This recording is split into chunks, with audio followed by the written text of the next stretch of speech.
Ned, start with you. Yes. I got a question for Good. See, proactive. This is a smart man. You've been teaching this class for 25 years. 27 now. Yeah. 27 years. Yeah. So people have probably made it in wine marketing after they left your class. Yep.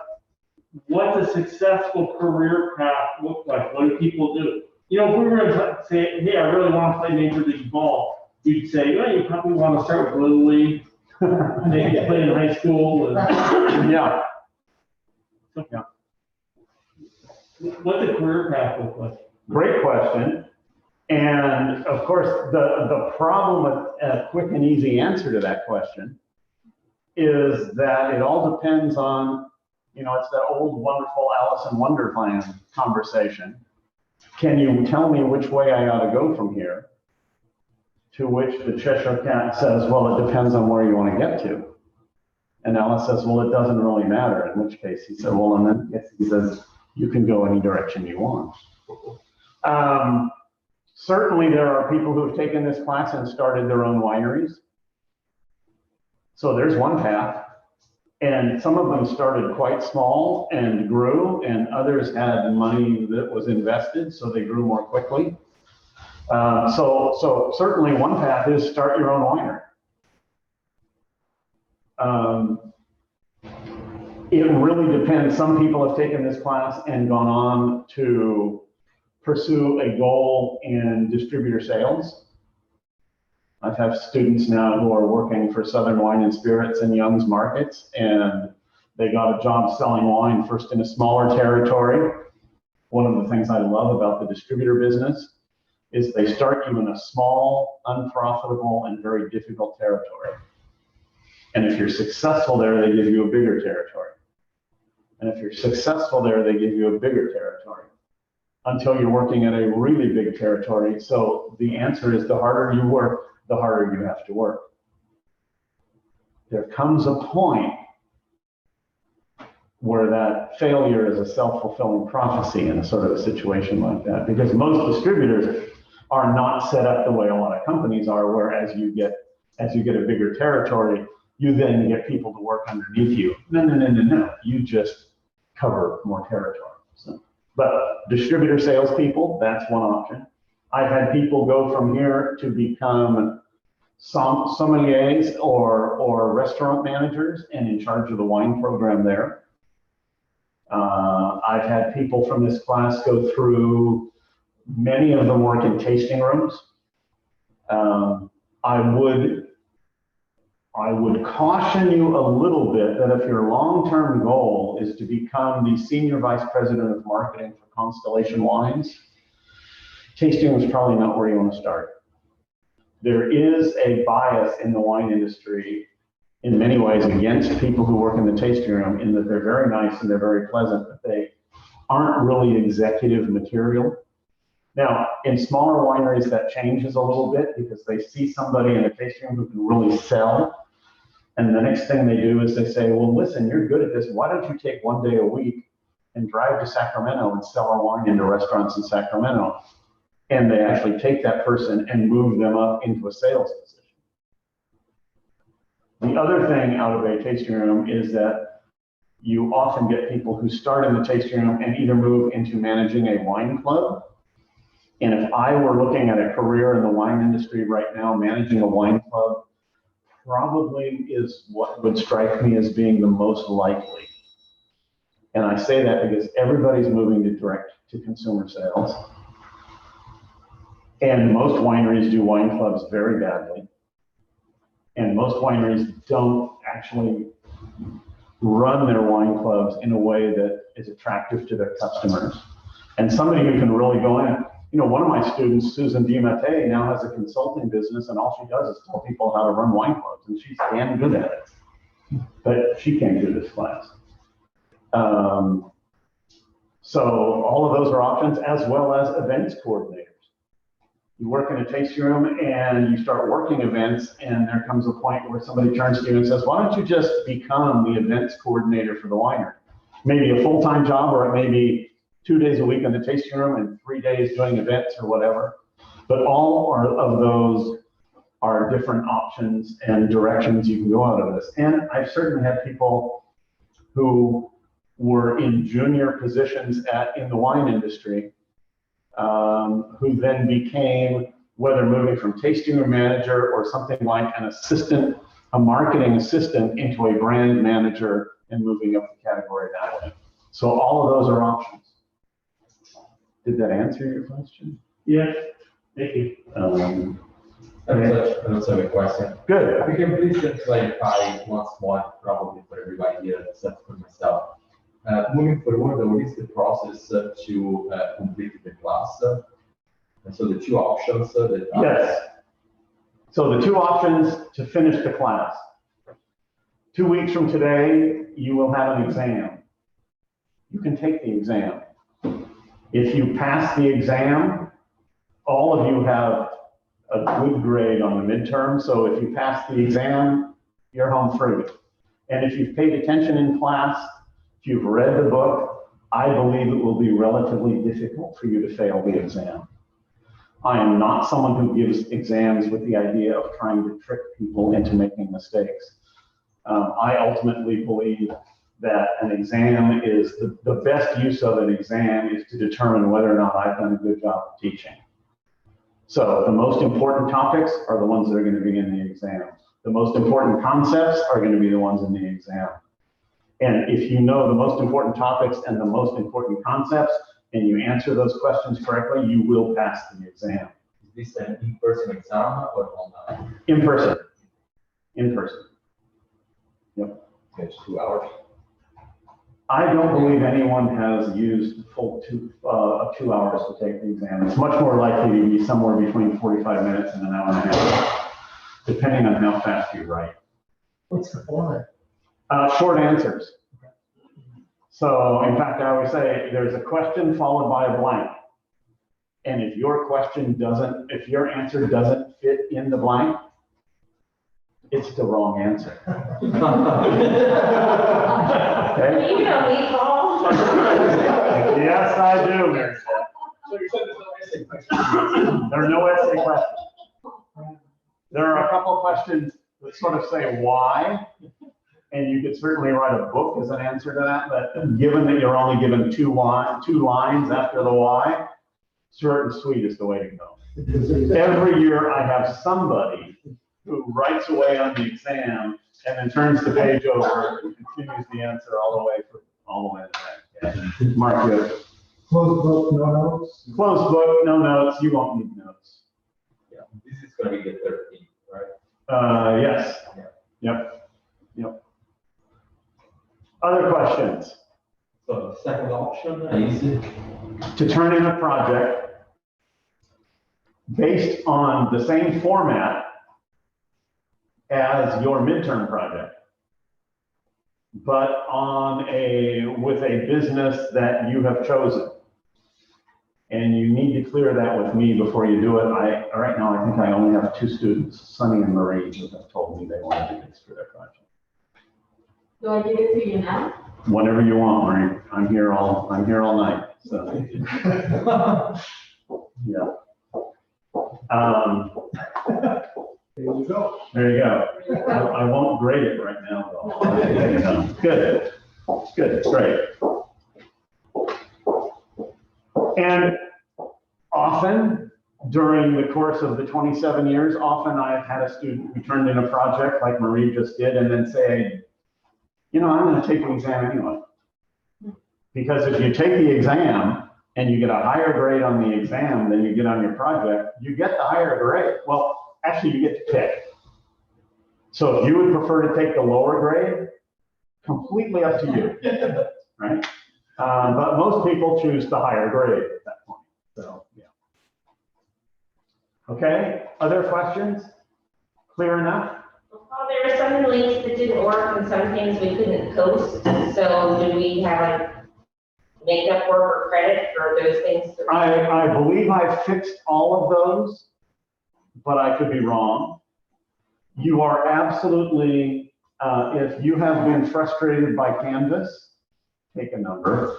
If you have been frustrated by Canvas and have not been able to post things that you wanted to post, send me an email and just say, here are some of the things that I really wished I wasn't able to post, but here they are, and you'll get credit for that. And I believe all the links are working. The one for today, was it you that posted and then I responded? Yeah. The one today, Email back, I think it's- oh, it's fixed now. Should be fixed. Okay, yeah, I still have some back, you're trying to stuff about something's. Yeah, it should be fixed, and it's Canvas. It is just an adventure all in itself. But don't get me started, because today I was recording lectures for the CIA in PowerPoint and then discovering that you can't, that PowerPoint won't save the audio. You have to save it as a separate file, and then that file is not a file you can upload into YouTube. So, yeah. Let's just say this, I did every one of these lectures at least twice. Yeah, and one of them 3 times, so. Okay, Ned, you ready? Yeah, What comes first, a business plan or a marketing plan? business plan. Why? The marketing plan is part of a business plan. Okay, The whole thing has to make sense before you decide, okay, now here's how we're gonna communicate our message. good answer, yeah. Let's see, who's next? Lorenzo. What analysis is the foundation of every marketing plan? SWOT analysis, perfect. And what does SWOT stand for? Strength, weaknesses, opportunities, and threats. Perfect, yep. Garth, when, why, how do you use a SWOT analysis? And why we use a SWOT analysis. What's it for? It's to identify strengths, weaknesses, and Right, and then what do you do with those? then with that information, you take a look at your market and your plan and try to figure out how to adapt to mitigate those issues. So Right.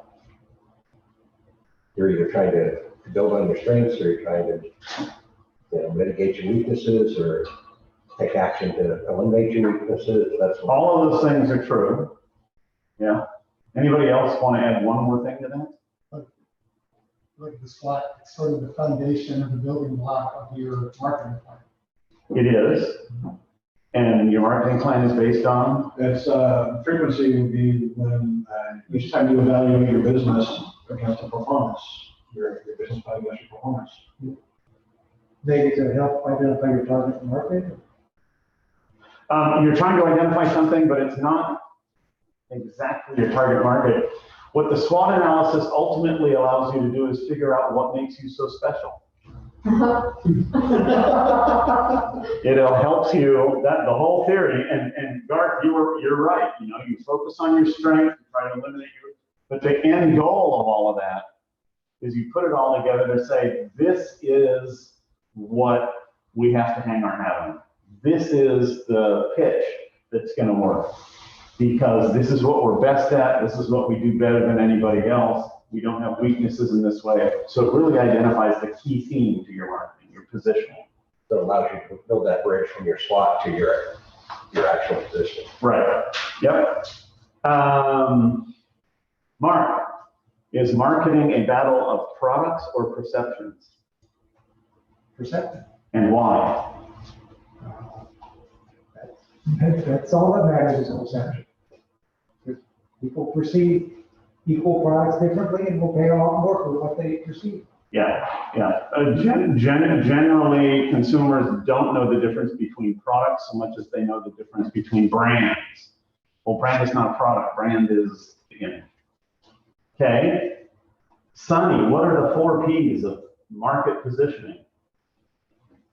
Price, promotions. Yeah. It's like the 7 Dwarfs. It seems so easy. Then you always forget Doc. Price, promotion. Package. Oh, package is the 5th. Package is sometimes considered part of promotion or product. Placement and pricing. Placement and pricing. Yeah, and for consumers, which one of those P's is always the clearest indication of quality? Pricing. Pricing, every time. Yep. Yep. Let's see, where are we to Michael here? Michael, what should you do? I just have a quick question, just Good. to follow up on that then. So Good. it's, so the 4 P's you said, placement, price, promotion. And product. And product, okay, product, I got it right. Yep. Okay, I'm ready, I think. So your question is, what should you do if you're the category leader?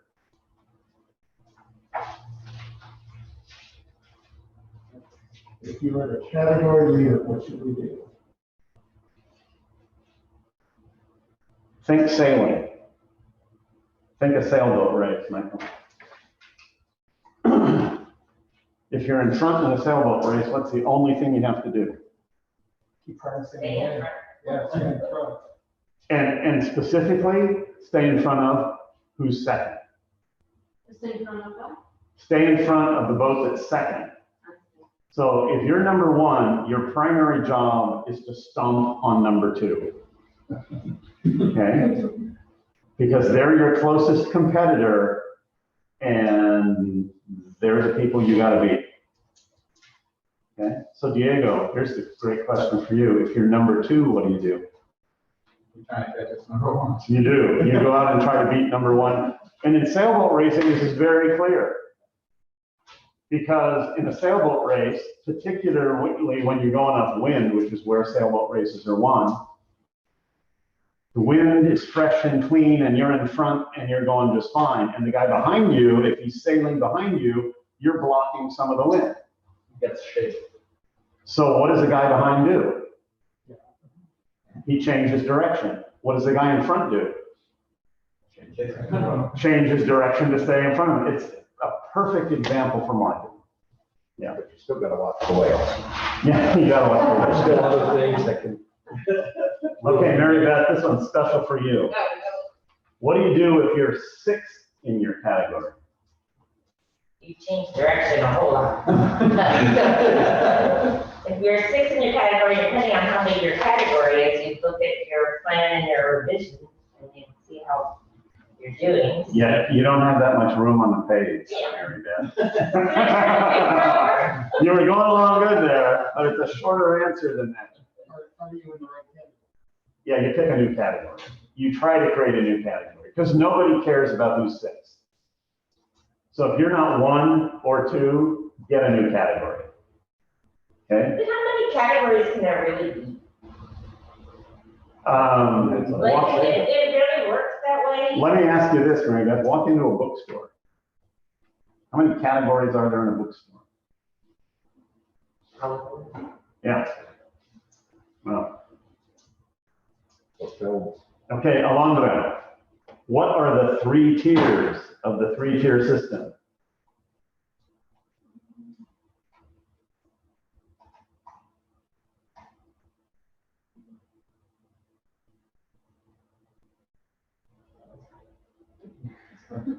This is a harder one than most, so. Anybody want help? Producer, distributor, retailer. Yeah, sorry. 3 different licenses. At the top, producer or importer. Federal license. They sell to distributors.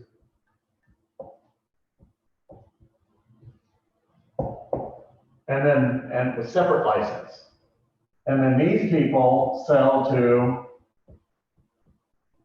retail or restaurant. And that's a 3rd license. So 1, 2, 3. Each one of them needs a separate license, okay?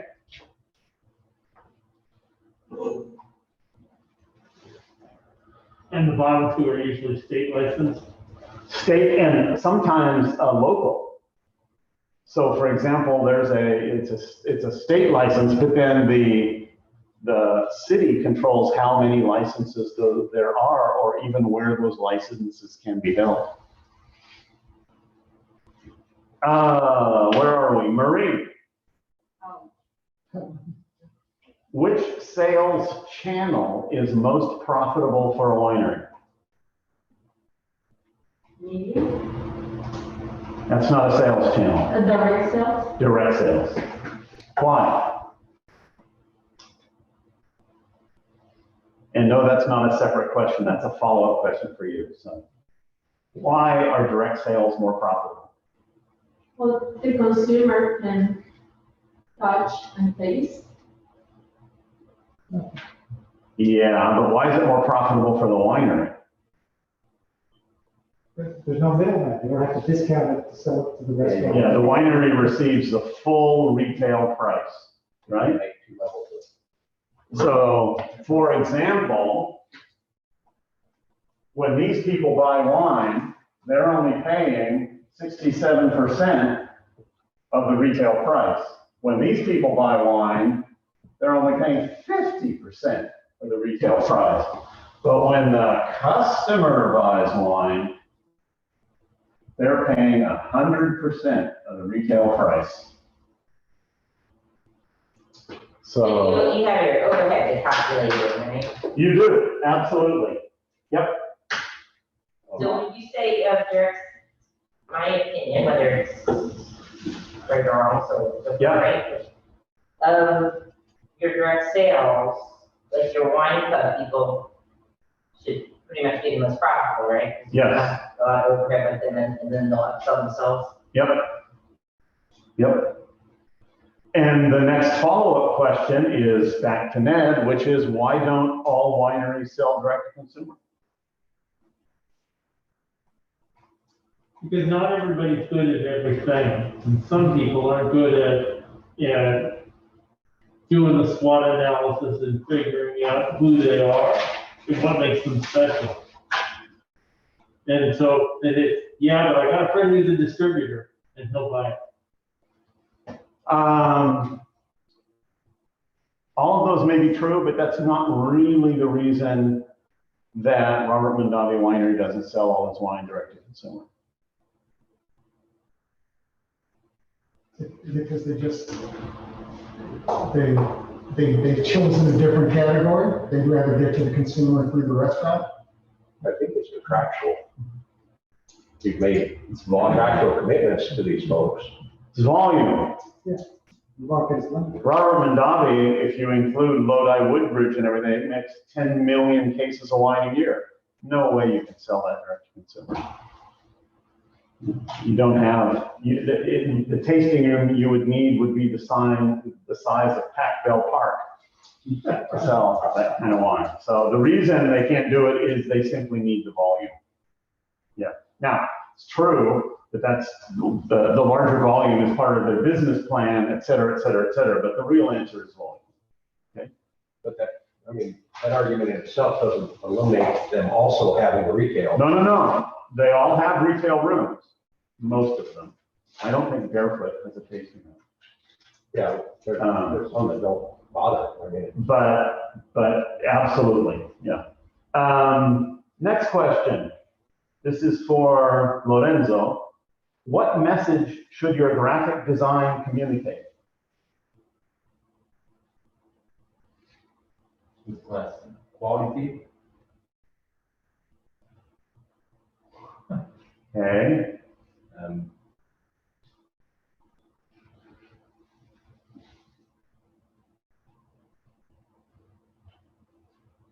Ned, makes you special? the essence of your brand. Yeah. Everybody has quality, so of course, but what it really needs to communicate is what makes you different.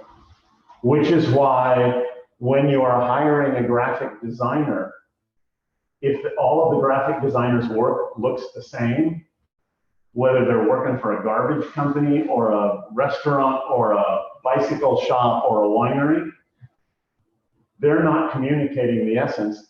They're doing pretty design, but they're not really communicating the essence of the brand.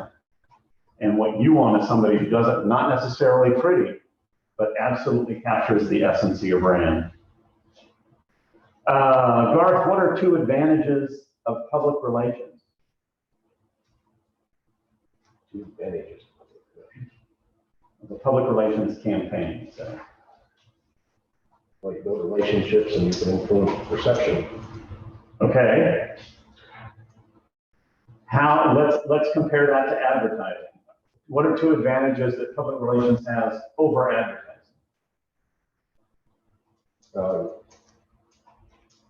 I think of advertising as primarily one direction activity Okay. where the other is not.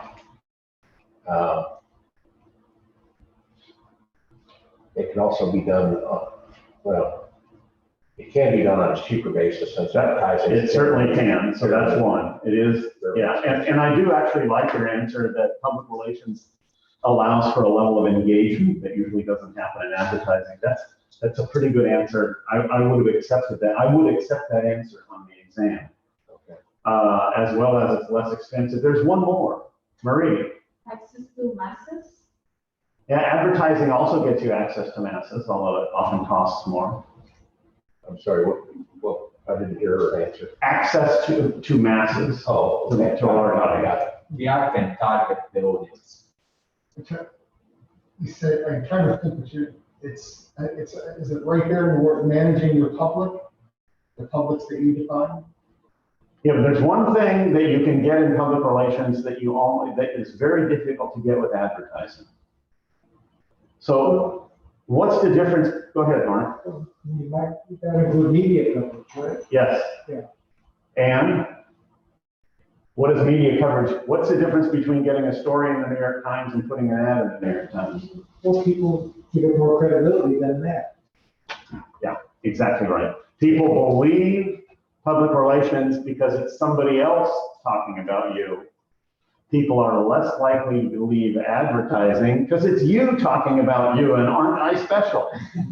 So there's engagement with public relations. Well, in fact, I'm going to give Garth that one, particularly with social media and all the rest, that yeah, there's a level of creating a community with public relations, whereas advertising is me talking and you listening. And public relations is ideally in many of these social medias, everybody's talking to each other. Yeah, good. What is one disadvantage of public relations? Where are we? We're up to Michael. The disadvantage of PR? Yeah, compared, for example, to advertising. Well, going along with what we just said about someone else talking about you, you can't control it. Exactly right. It is unpredictable. And it's not only unpredictable in terms of what they might say, it is also unpredictable in terms of when they might say it. And I would just tell you that there are companies in the United States who had major press announcements that went out on September 11th. And you know what? Nobody knows what those were. They thought it was big news, but big news happened and all the rest of that stuff just got pushed right off the table.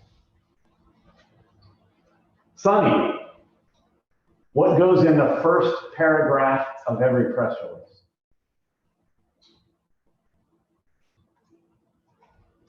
The bio about your winery.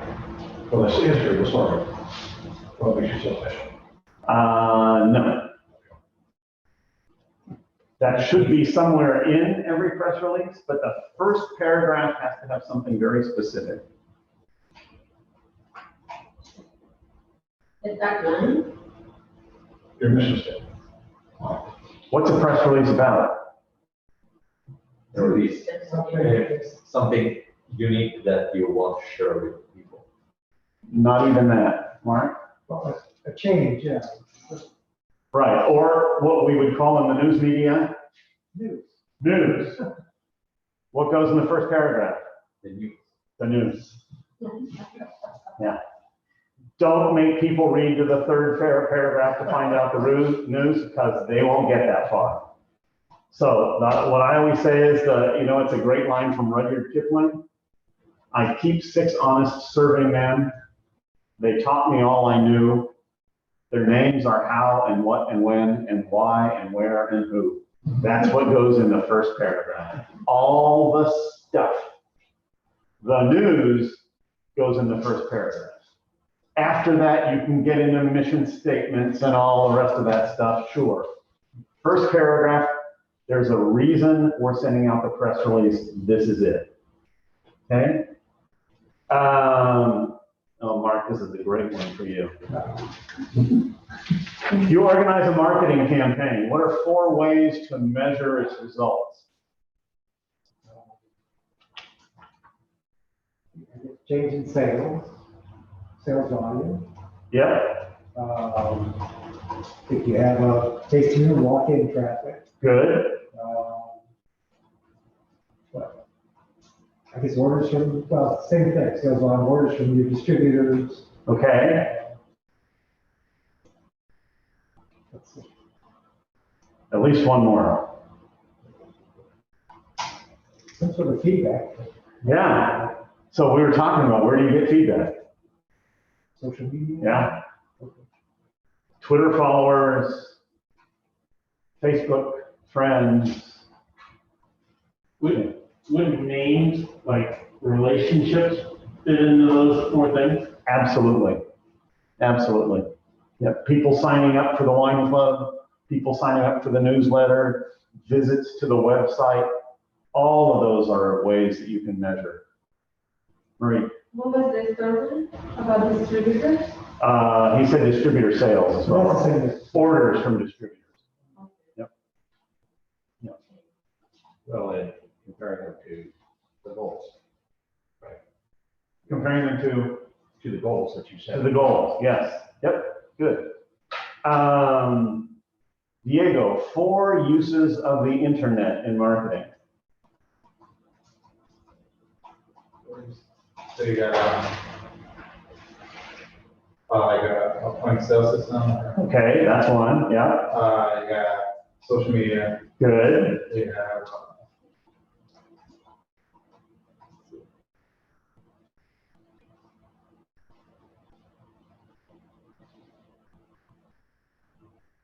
how would like analysis, like marketing analysis, would that be part of? Absolutely. You want to do a consumer survey, or you want to find out what people are talking about and do a Google word search? Those are all great uses of the internet. Yeah, absolutely.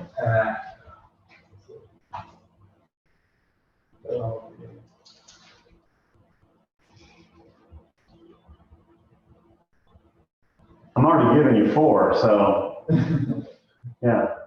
Business website. Yeah, business website, Okay. obviously one of them, blog, yeah, all of those. Yep. can you just say outreach? Yeah, but the reason it's worded as name 4 different ways to use the internet is I want to specify between sending people an email versus going online and researching versus going into a community and joining that community versus et cetera. So lots of different ways to get your fingers in that pie. Okay, Mary Beth, 2 questions for you all. Camera paper? 2, what magazine has the most influence in the U.S. wine market? I'll go with Wine Spectator. Yeah, Wine Spectator. And what private wine newsletter has the most impact? Harper's. Yeah, Robert Parker's The Wine Advocate. Alondra, what's the difference between on-premise and off-premise?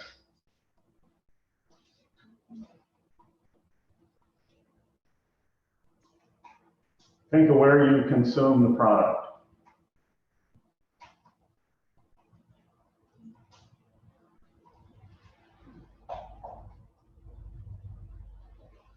Anybody want to help?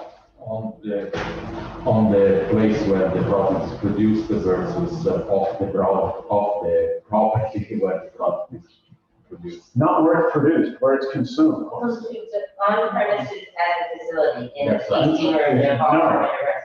No.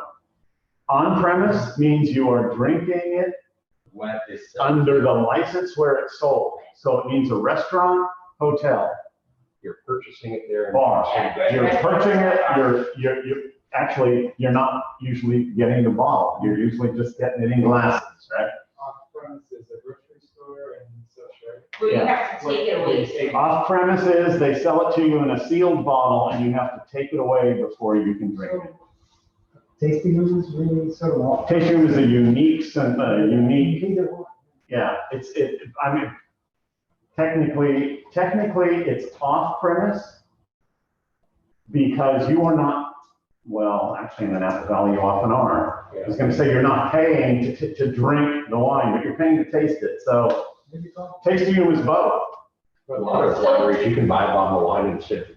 Yeah, you spin it, so is that, do they have both the on and off, or are we kind of twisting it?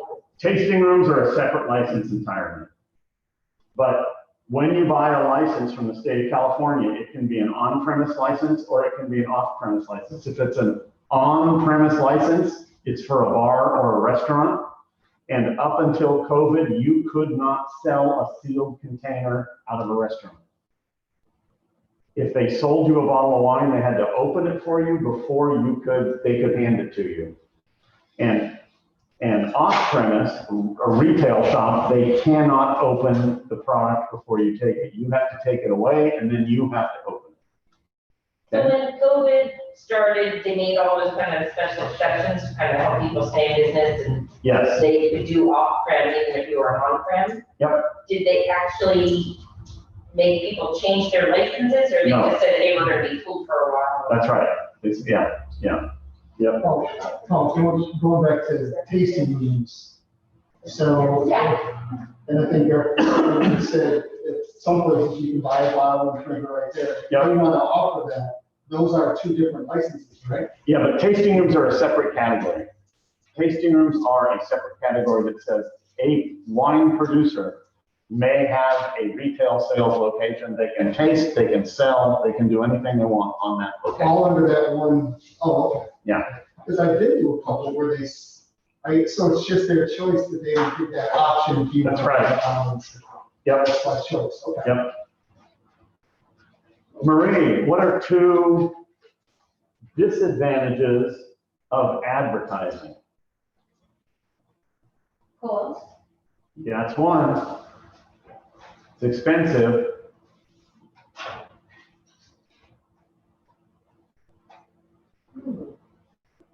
Got me on the second one. Compare it to public relations. You also have a message on the chat. Yeah, Ally, that's the next question.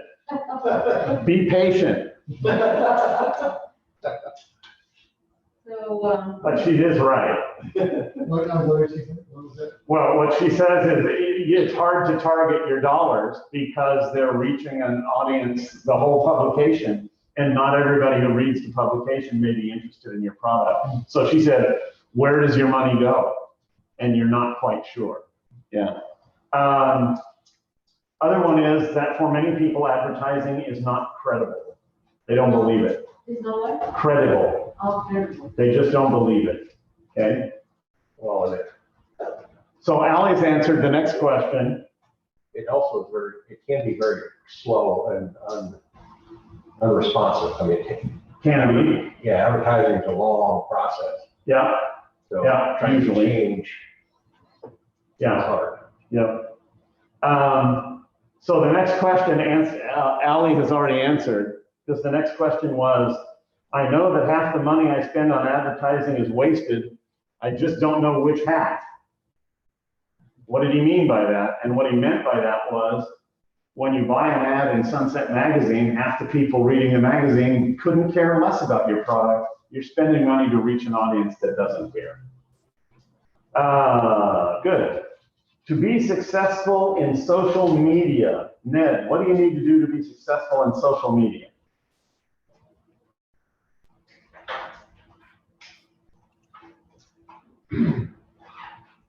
So you just asked the question, and what I just took out of that is, why am I a failure in life?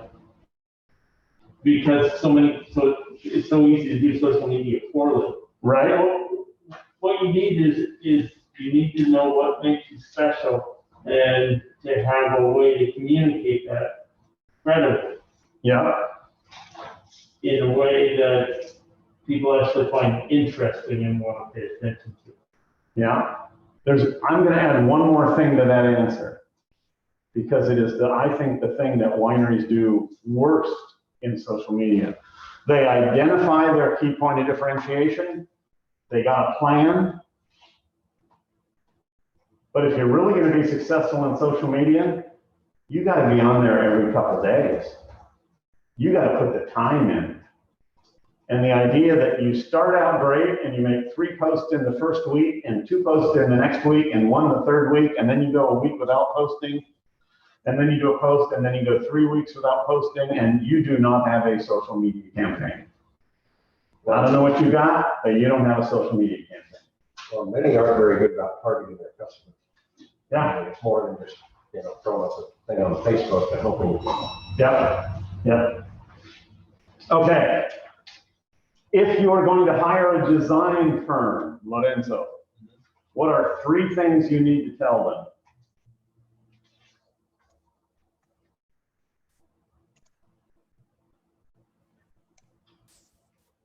The budget, Excellent. Number 1, how much money you got to spend? your objective, Excellent. What it is you hope to accomplish. Boy, and he's doing, I want you to know this, folks, he's so far 2 for 2, 2 words, huh? Damn then the message. Yeah, I'm gonna refine that a little bit, your brand essence. But yes, yep, With the timeline. that's included in the objective. That's included in the objective, but yeah, absolutely right, the timing has to be done there. Yeah. Because when you sit down with an agency, the mistake many people make when they sit down with an agency is they say, we need a brochure. And the agency says, okay, we'll design a brochure. That's not helping. What you need to say is, we go to events, we interact with people, and we lose touch with those people. How can we continue to connect to those people? How can we get them to the winery? It may be that the brochure is not the answer. It may be that what you need is a little iPad kiosk there for them to interact with the winery dog or something and come up and visit you. But if you don't tell them what the objective is, if you just give them a project, you'll get a project back, but it may not solve your problem. Yeah. And budget? Everybody says, oh, we don't really have a budget. And I always say the same thing. Every time a client says, we don't really have a budget in mind, I said, good, it'll be $1 million. And they say, that's too expensive. I said, well, I thought you didn't have a budget. Wow, we have, okay. Because in the same way, if you tell me you want some way for people to remember you at wine conferences, and you've got a budget of $5,000, well, maybe instead of giving people a brochure that costs 25 cents a piece and you're handing them out like that, maybe you watch your dollars a little more and you give people cork pullers, but you only give them to people who sign up for the wine club. And they take that home and they now have a cork puller that they see every time they open a bottle of wine at home. It's not really a design project, but it achieves the goal in a way that a brochure might not. So, yeah. Okay. Garth, 2 places you can get good information on what's happening in the wine market.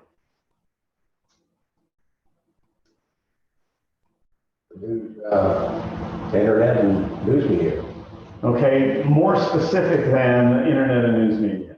Where on the internet? Which news media?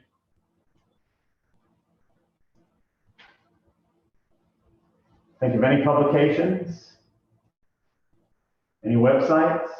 That was, Wine Spectator. Okay, The name is failing me, but there's a direct marketing website that I was reading through quite a bit over the last few okay. weeks. I can't remember the name of it. Who gives supermarkets all their information about what's selling? Nielsen. The Nielsen report reads information off those scanners at the cash registers and tells you what's selling. You might also look at Wine Business Monthly. They have a regular stream of information. And you might also look at the Wine Market Council. They have good information. The Wine Institute has good information. So the next time somebody asks you what's going on with rosé in the market, instead of just saying, I think it's doing okay, you can go on one of those sites and you will have some real data. What do you have between Wine Business Monthly and Wine Institute? Wine Business Monthly, Wine Market Council, and Wine Institute. And what was the last one? I'm sorry. Why is it? The Wine Institute. Oh, Wine Institute, okay. Yep. Michael, how would you describe the health of the $3 to $7 wine category?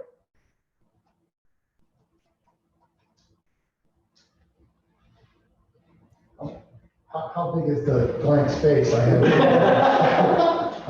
The health of the 3 to 7 wine category is, I would say, is very healthy. Average consumer, the average price is $7. Okay. Anybody want to disagree? Fading. I think it's fading. It's fading. It is in fact fading. Think of the wine industry exactly as the beer industry. What's happening to Budweiser and Miller? They're getting clobbered, right? And what's selling? Craft beers. Same is true in the wine industry. The cheapest end of the wine industry is getting clobbered. And people are moving up in quality. So you are right, the average price was $7. It's creeping up. And it's creeping up even though there's a huge ocean of that inexpensive wine out there. People are moving up in price. Yep. Okay, Sonny, the chart behind me. This is a little, you've got a couple of easy ones here.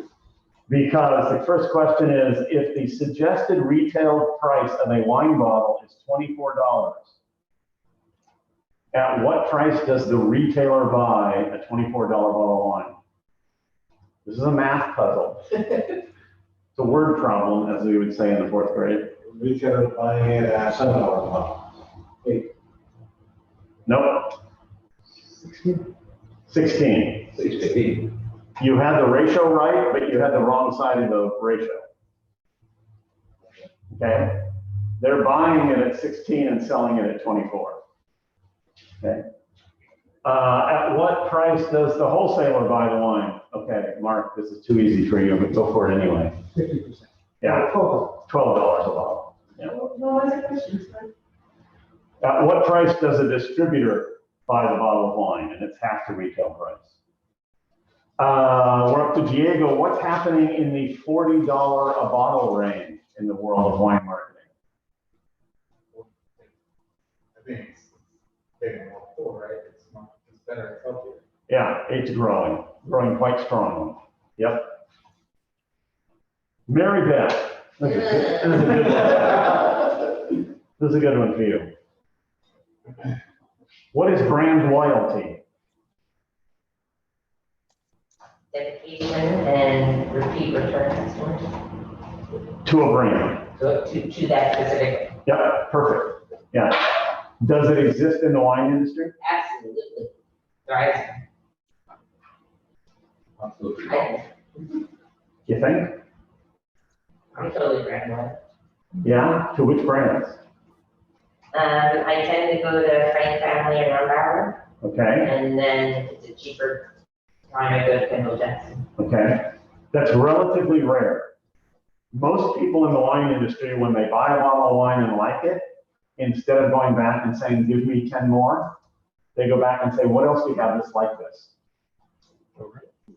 Yeah. So generally, people are not brand loyal in the wine industry. Or is it also, is there kind of, there's sort of a finite life to a brand loyalty? Like you got it, you did it, maybe you'll hang with them for 3 or 4 purchases, and then you move on to. Yeah, that could be.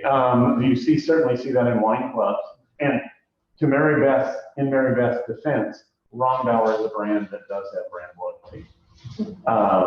Sutter Home has brand loyalty. Silver Oak has brand loyalty. It should be the goal of every winery to have that kind of brand loyalty.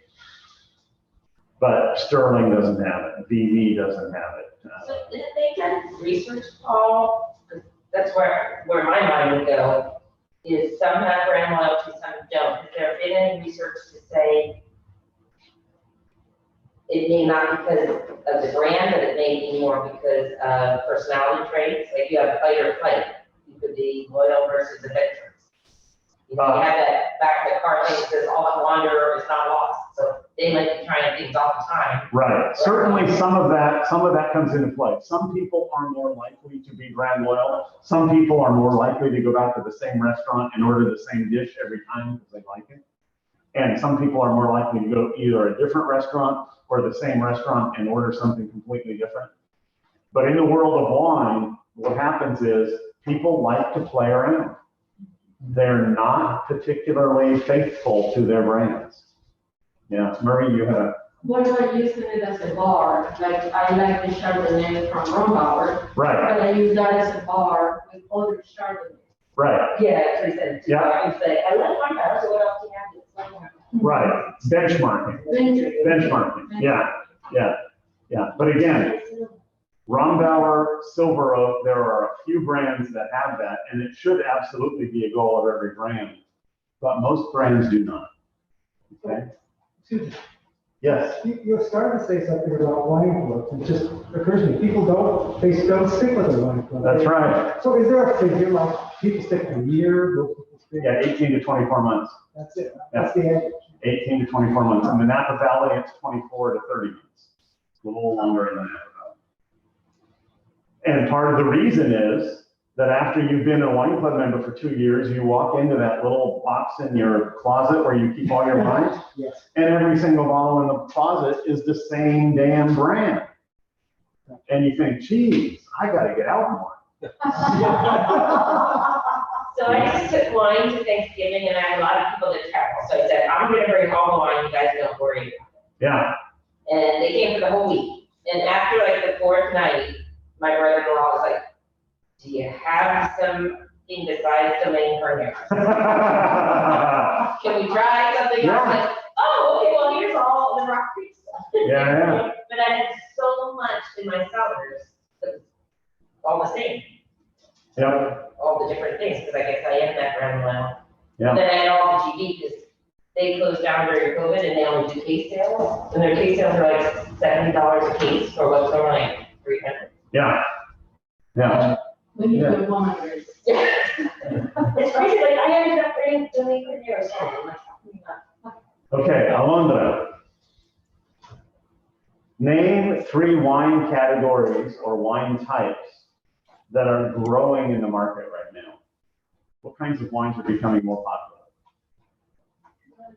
Chardonnay? Always.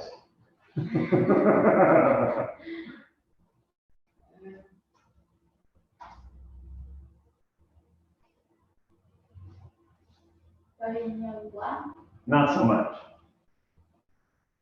Not so much. Pinot Noir? Yeah, maybe a little. There are some that are growing much better. Anybody else want to take a shot at this? Red blends. Red blends. Yeah, like the Prisoner, red blends. Particularly Apothic, if they may even be a little sweet. Yeah. So, Chardonnay, absolutely. Chardonnay will grow forever in this country. Red blends. Anybody else? Sparkling, no? I feel like the Riesling or Gewürztraminer are kind of.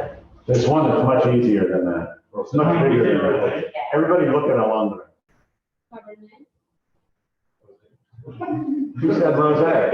She's got a pink mask on. Pink wine. Absolutely. Rosé is exploding. Yeah, absolutely. So rosé. Yep. Marie, this is a difficult one. What is brand equity? Brand equity.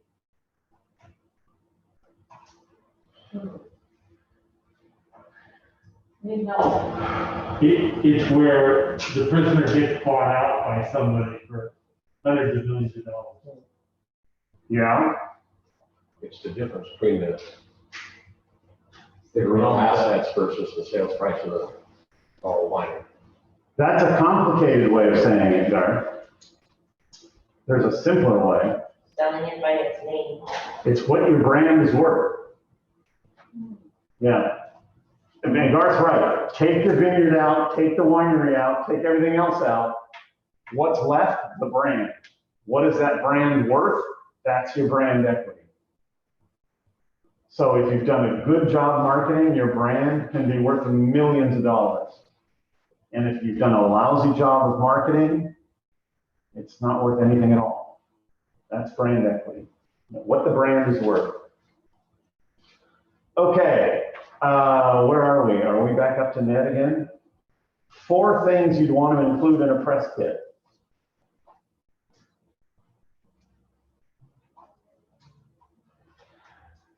A press release. The news. Okay, but remember, press kit's the whole library. Press kit's not just one thing.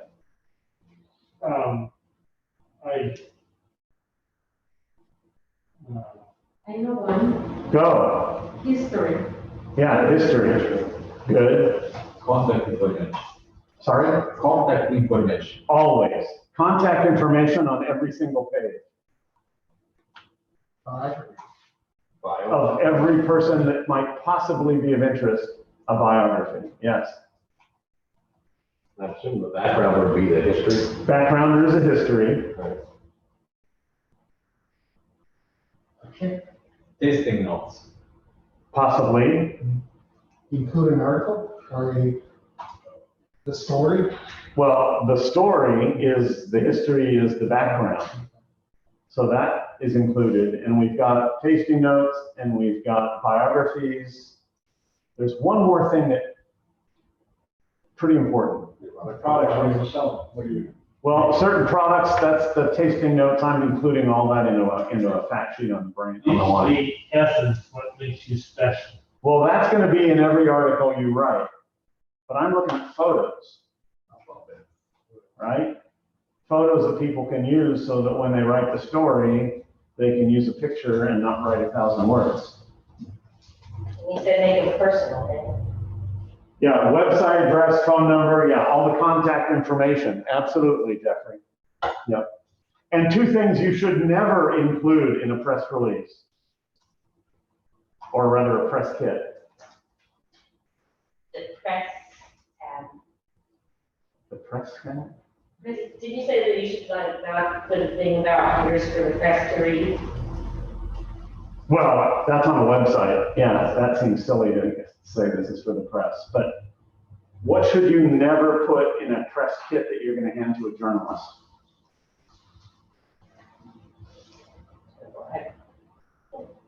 There's really only one thing, but I'm asking for 2.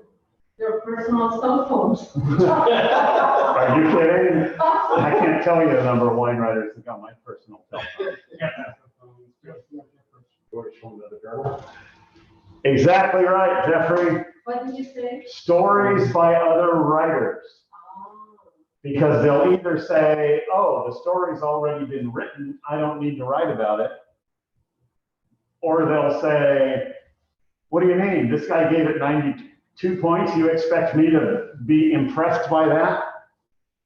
Oh, I knew that guy when you don't want to go there. So never include articles by other journalists. Never give a newspaper writer a story by another newspaper writer. Bad idea from beginning to end. The other one I always say is pitches to the material you develop for your distributor. Because the materials you develop for your distributor generally include backstreet pricing and all the profitability and all the rest. You really don't want journalists seeing that or writing about that. Okay, Lorenzo, what are the 3 most popular varietal wines, best-selling varietal wines in America? Let's say Chardonnay. Yep. Zinfandel. No. No. Pinot Noir. Not quite. Question? Cabernet, Chardonnay, Cabernet. I can't believe you. Whiteton. Merlot, Well, Merlot. Although Merlot and Pinot now are neck and neck. But Cabernet and Chardonnay are the top two by far. Yep. Oh, this is a good one. And Garth, this is right up your alley. Oh, God. This is Not a. adding pressure or anything. No, you'll love it. List 6 uses objectives for a wine bottle. Well, there's packaging, Okay, so what do you mean by packaging? well, something to hold. Okay, so a container for the wine, right? Container for the wine, good, that's one. Your labeling. Holds the label, that's 2. The labels have to be compliant. Right, although that's a label, that's not bottle, so I'm not gonna give you that Just one. gotta- Just with the glass bottle. Okay. It should support your branding and your uniqueness, Okay, although, okay, brand identity. but generally, we don't do much of that in the wine industry, so. Well, some do, they'll have their own little proprietary bottle, yeah. Okay, what else? Well, it certainly has to be durable. So what does that mean? Well, it's not easily broken Okay, for transport. okay. So we've got a container to hold the wine, we've got a container to ship the wine. Okay, good. It also has to be, what, medically sealed or, Yes, protect against oxygen, good. uh, Keep going on that line. I don't know if you're including capping the wine or Sure. shorting the wine or if Sure. that's part of the bottle or not. Making a seal with the cork, Seal. absolutely. And then there's the foil that goes over it to protect it. Yeah, that's a foil, though, that's not the bottle. Okay, well, I didn't know if that's Yeah. that's the whole cork thing and, okay. And it dispenses them. It's a serving container, Serving container. yeah. Yeah, I don't know why you thought this was up my alley, but Are you kidding me? You got 5 of the 6 right there. There's still one that's just sitting on the table waiting for you, so. You already said protected against air. Protecting against light. Yeah. Protected against light, Yeah. that's why they're dark green. that's right. Yeah. I keep thinking of your rat story and the leaded. Right, that's right, yeah. Yeah, and there are more. But yeah, that's a good list.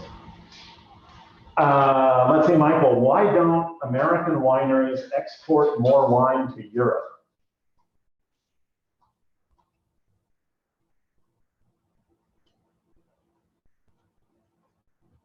I would say, costs,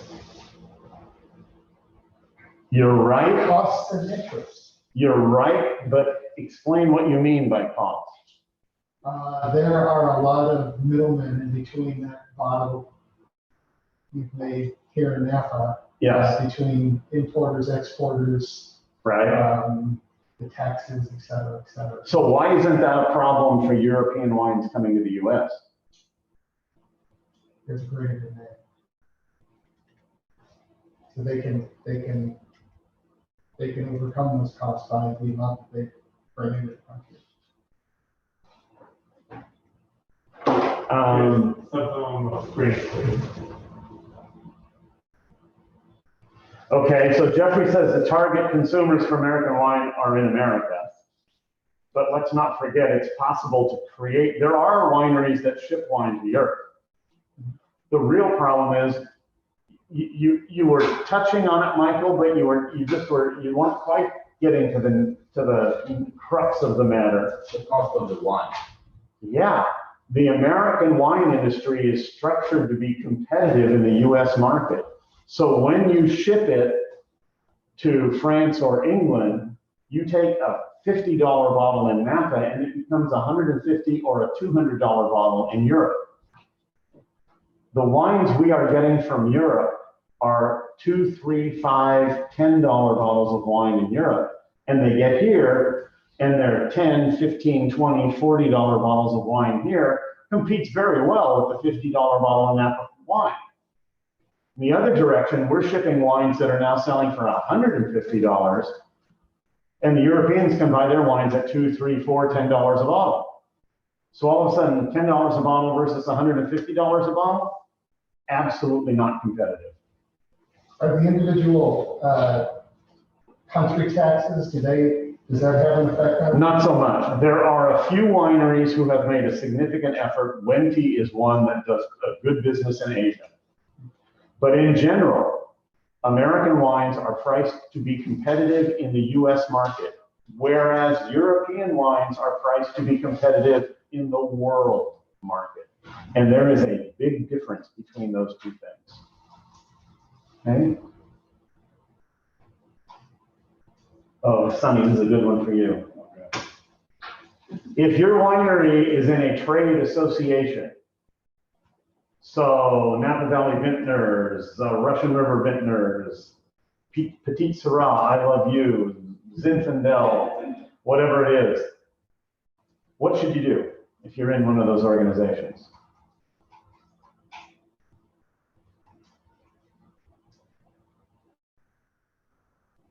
Can I phone a friend? If I'm in a trade organization, what do I do? Yeah, what should you do? What would be the smart marketing thing to do?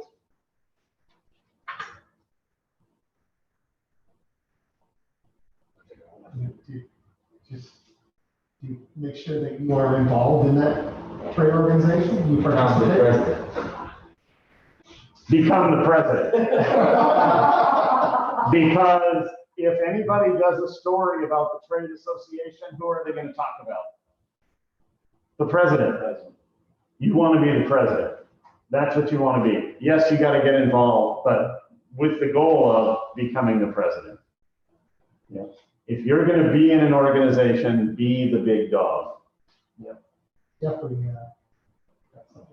Jeffrey says, Having audio issues. oh, he's asking Allie. Allie, can you hear the question? I don't know if she's there. I just couldn't hear that question. So I was Okay. asking- Allie says she can hear. That's Phil. Okay, and Christina can hear, so. Well, we're almost done with this section, Jeffrey, so I think you're okay. Okay. Mark, tough one for you. Because the lecture that answers this question has yet to be given. The great comeback. What's the secret to a successful turnaround for a brand? The brand is suffering, the brand is dying, the brand is doing badly. What do you have to do in order? Rebranding, a new message, a new label, try and get maybe even a new market. Yeah, and the one word I would add to all of that, and you hit on it by the examples you used, you have to give people tangible evidence of change. It's not enough to say we're changing. You actually have to show them something they can look at, see, hold in their hand and say, okay, I get it. New label, as you said, is a really good example of things are changing. So yeah. Okay, Diego. Define marketing. Marketing is, it's gonna be how you promote yourself to your target audience. Good answer. Good answer. Yeah. The promotion and enhancement of your brand, building relationships with your target audience. Yeah, those are good. And of course, the classic one for Procter & Gamble, find a need and fill it.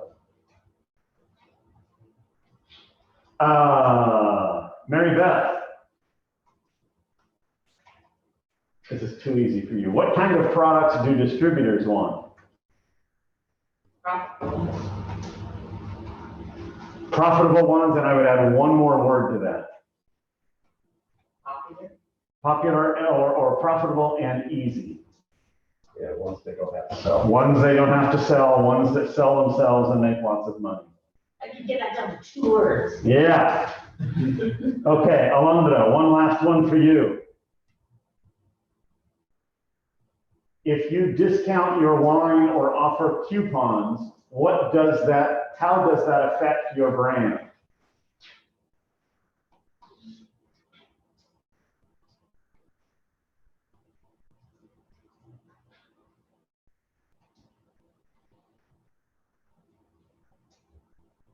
If you see that one company's products are always on sale, what do you think about the company? They lose their money. Sorry? They lose their money. Yeah, they may be losing money, they may be in trouble. In the end, you form a negative opinion, right? So giving discounts, giving coupons has a negative effect on the brand. Yeah. But if you do it, Go. but if you do it the way that supermarkets do it, if you buy 6, you get discount, that's okay. Can be. Yeah, the worst example of this is the famous Bevmo 5-cent sale, where they have a lot of wines in Bevmo that sell for $20 a bottle. They never sell. And then once every 4 months, they do a 5-cent sale where for an extra 5 cents, you get a second bottle of that wine, and then everybody buys 2 bottles. And people say, well, I'm getting a $20 bottle of wine. No, you're not, because nobody ever buys that wine at $20. It's a $10 bottle of wine. So it's the way Bevmo gets around this idea of the discount. But in the end, over time, people notice. And people, as Alondra says, you start discounting, you offer coupons, and people start thinking, these guys aren't doing so well. Yep. Okay. Last one, Marie. See if you know this. What's the first law of marketing according to Paul Wagner? What is the first? Law of marketing. Follow Yeah. Oh. Having a good product to sell. What makes you so I think special? that-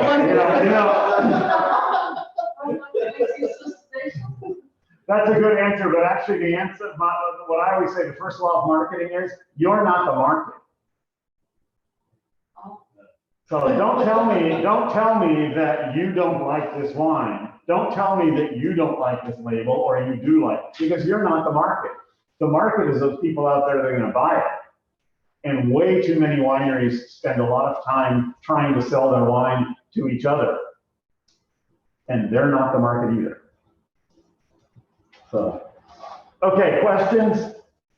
We got time to take a little break. And then I think I'm actually going to show you Robert Parker's bid.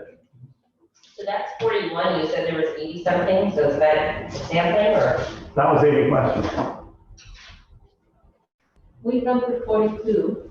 Well, that's because you were numbering, for example, his. Oh, 6 uses of a wine bottle, that's 6 questions.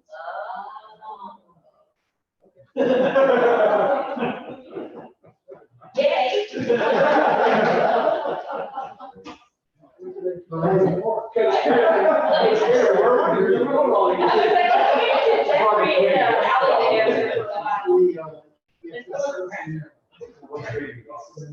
So how many questions will there be on the test? Yeah, that's fine. Okay, so I just loaded a video in here and it's not even showing up as having a CD. So I have a logistic challenge. Yes, I'm leaving the 11th for Paris. okay, nice. And I'm doing 1 week in France, 1 week in Italy, and then my flight is from Moldova. Uh-huh. So go to Eastern Europe. Yeah, And we come back. if you can, yeah. Yeah. And we come back, we think we come back the 4th. Okay, So I'll not be able to take this test. okay. Just throwing the idea. Okay. That's okay, we'll work something out. Okay. Send me, tomorrow morning, send me an email Okay. and we'll figure something out. All right, thanks, buddy. Yep. So do you know how many questions will be on the final? No, because I haven't written the final yet. It's one of the things I do. Oh, here we go. Is I don't write the final until after we do the review so that we cover all this stuff. It was interesting, one of the reasons why I asked about the taxes is I just happened to be watching a documentary on Scotch whiskey. They were featuring, if I pronounce it right, Ela, right? It's like Ela? Yes. It's like, yeah. Yeah. And one of the biggest issues they have with this, phenomenal whiskey region and everything is that people won't come there. Tourists will come there thinking, oh, I'm in a local place. I can get the the Scotch that I want. Right. The taxes are so high, it's actually cheaper to buy it back in New York City. And I thought that was fascinating. Well, it's the same thing that people say here when they come and buy wine in Napa and they say, well, wait a minute, my local Bevmo has it less expensive at home. And they're right. Well, okay, so this is great. It's not reading the disc.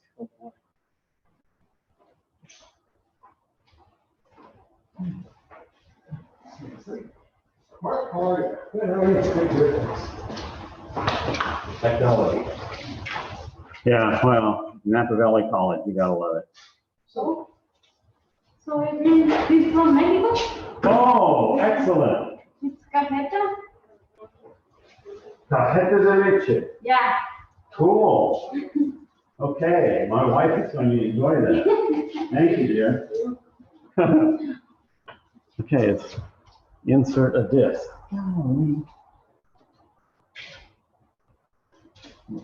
Help if I do it this way.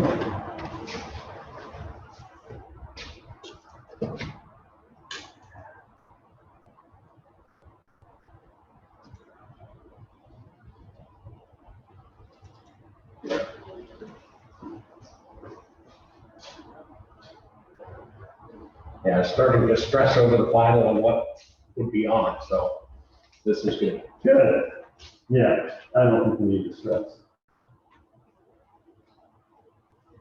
Okay, well, this CD is busted, so it's not gonna work.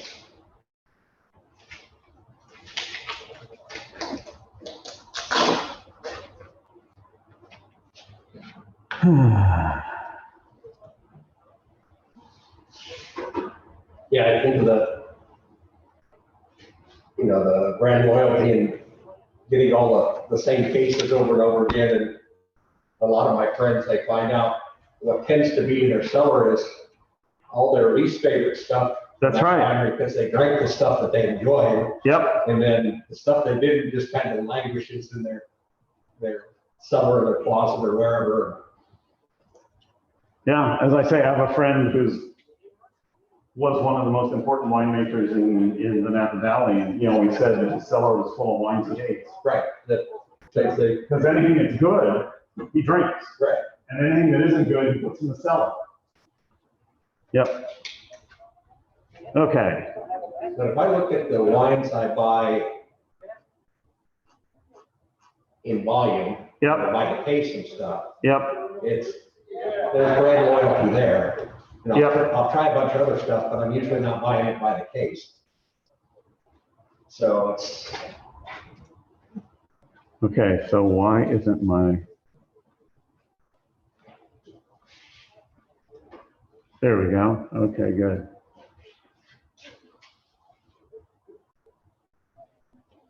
The restrooms are closed, so somebody we can pee. I have to. You should have asked you. You should have asked me. Well, I have to find my keys. Here they are. Is somebody coming? Here.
So Paul, Yes, what's it take to actually get something done on Napa Valley College wine?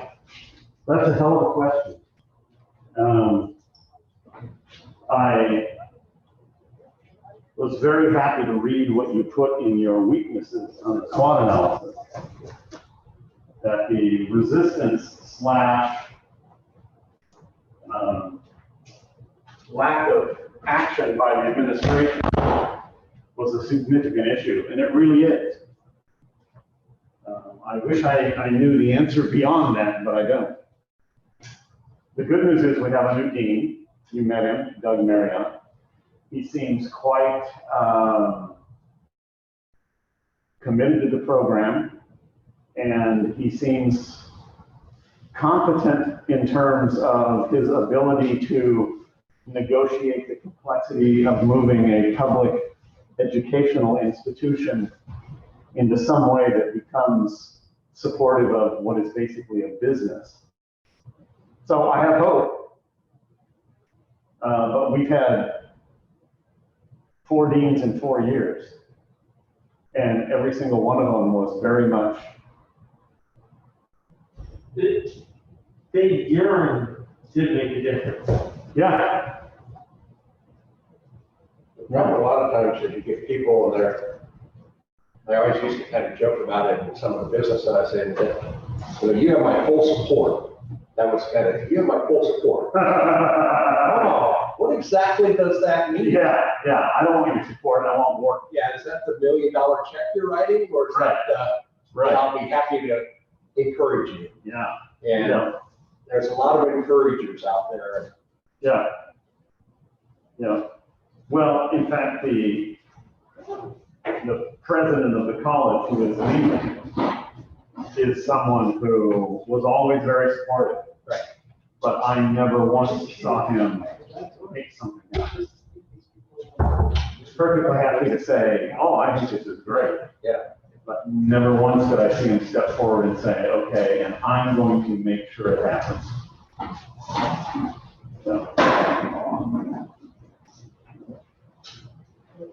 So who called the cops?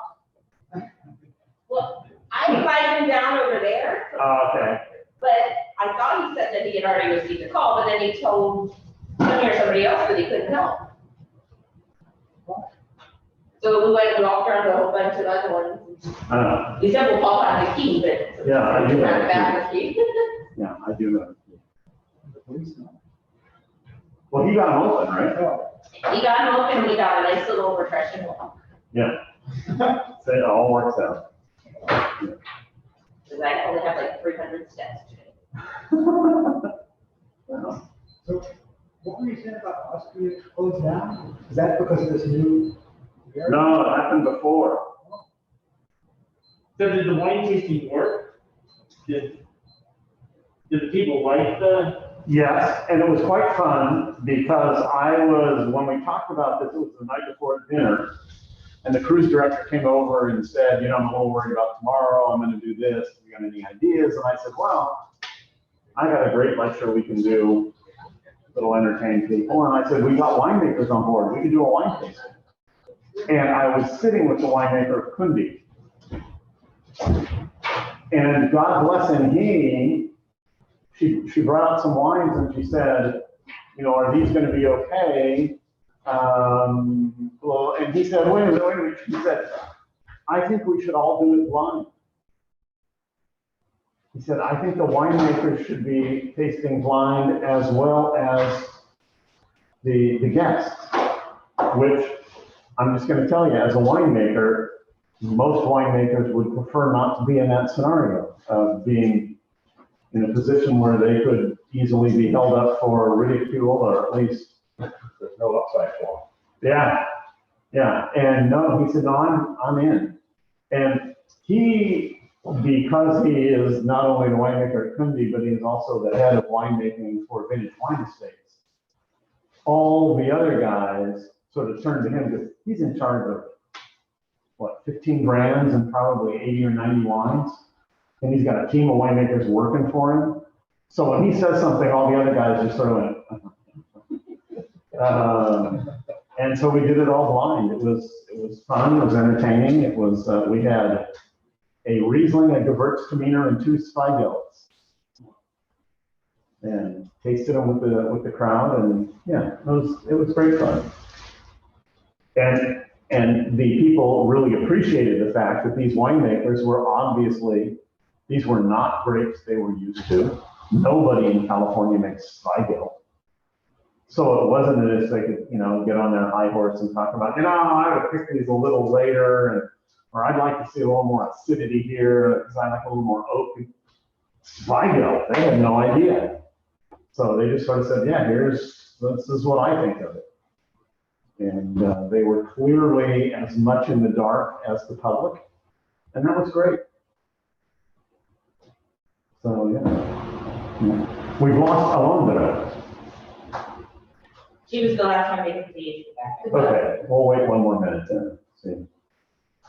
And I have a presentation here that we can go through that will answer one of the things that for your midterm project that you didn't get an answer to. You remember the presentation you did about wine and music? I did that presentation on the ship. Oh. That's the one I did on the ship. All right. Yeah. Are they gonna have a chance to see it? Only in the culture of wine class do I do that lecture. I don't do it here. But we are special. Not that special. Oh. What makes you special is that you don't get to watch it. But what Maria's referring to, I don't know, has anybody seen it? But I do a presentation, on wine and music, and it starts off by saying that when I was trained originally as a professional musician, and then I got into the wine business. And when I'm on an airplane talking to the guy next to me, or the gal, and they learn that I was trained as a musician, they all want to tell me about the music they like. And it's fun, I really like this, you like that, blah, blah, blah. When they find out I'm in the wine industry, if they're interested in wine, they always say, so what's a good wine to drink? Right? And the contrast there just strikes me as being insane, because these are both cultural expressions. They're both enjoyable. And yet one of them, people can hardly wait to share what they like about music. And then wine, they think they know nothing, and please tell me what I should be drinking. And so from there, I talk about how wine and music are so very similar, and we should talk about wine more the way we talk about music, which is to share joy rather than to intimidate people. What was your instrument? What was your instrument? Classical guitar. So, Where were you trained at? Did you go to school like GTI down LA or? no, I actually went to the Royal Conservatory in Spain. So how do we bribe you to bring in your guitar sometime? No, I don't play very well anymore. In fact, I sort of had a revelation about 6 weeks ago, a couple months ago. I've been working on it. Now, I play 2 or 3 hours a day. And I was playing and sort of with this sense that, if I get these pieces, playing a lot of technical things, trying to keep my technique up and all the rest. And for a number of reasons, I took a long break. My daughter came to visit, and then we went to Yellowstone, and then we came back here, and then I was teaching and doing some other things. And I just couldn't find the hours to play the music for a while. And about 2-3 weeks ago, when I finally got back to playing the guitar, I just looked at all of this and I said, why am I playing these pieces that are technically interesting? I'm just going to play stuff I really love to play. So that's what I do. I now just play stuff I really love to play. And I've got a whole new series of pieces that I want to play again, but yeah. Okay. So the final presentation of the year, isn't this exciting? Should there be a drum roll? You have a message on the bottom left of your screen. Click to join us.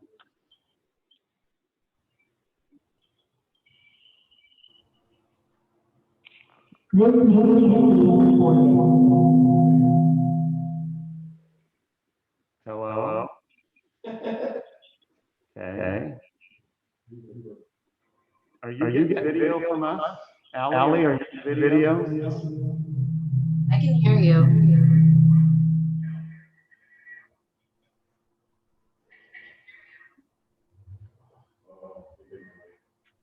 Yeah, this is going great. It's echoing. Yeah, I just turned it down, Christina.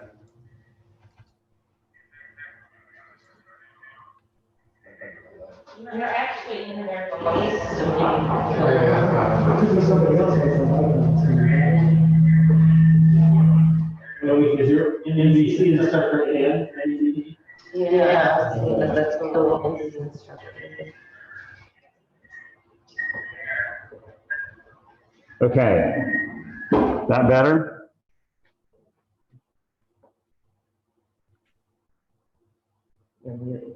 Well, MBC is instructor, but MBD, So let's just leave MVD and stay on as NAPA instructor or vice versa. well, okay. Really? Well, if you leave, it should stay on as your NAPA guy should still be on. Yeah, where? I don't think so. Later. I had it logged in twice. I don't know. You can't trust me for anything. No, I can't trust you for anything. Well, go fix it.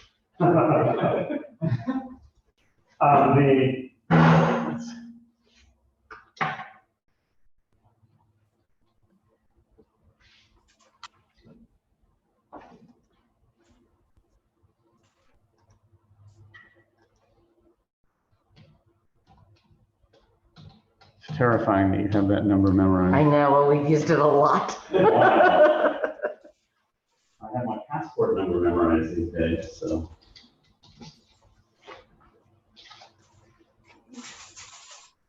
Okay, we're back.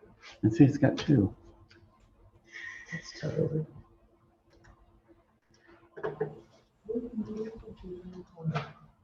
Is that working for you guys now?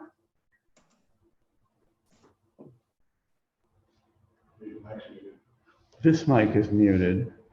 So much better. Yeah, Sina says it's working, then let's not mess with it. Okay, good. Then I'm just gonna share a screen here. Thank you, Mary Beth. I think if you muted it again, Yeah, he said you're back to the echo. For saying it's echoing. You could go in from a different browser.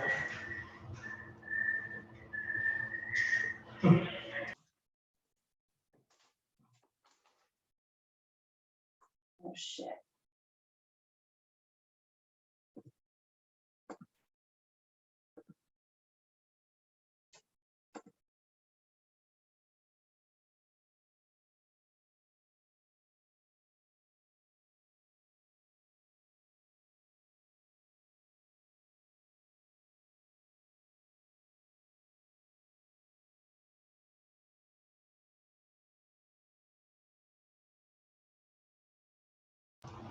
So another, Is this gonna work? That looks like, yeah, your NAP is unmuted. Okay, let's try this.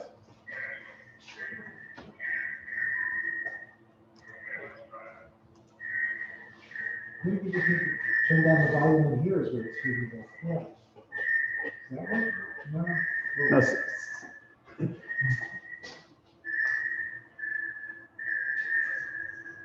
what about the volume on the computer? Good point.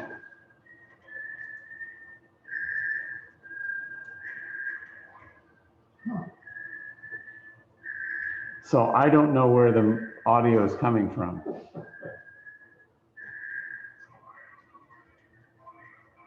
That's all right. What if you gave at the upper left where you just were, if you go up to the top where you just were, to the very top where it says screen sharing and on the left.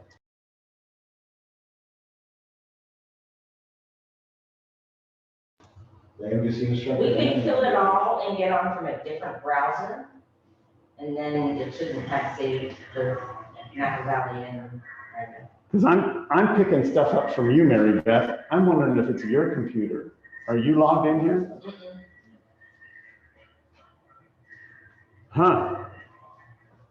And what I can't figure out is where the sound is coming out down here. I set my laptop just in case. We can live with, honestly, Paul, we can live with it. It's okay. It's livable.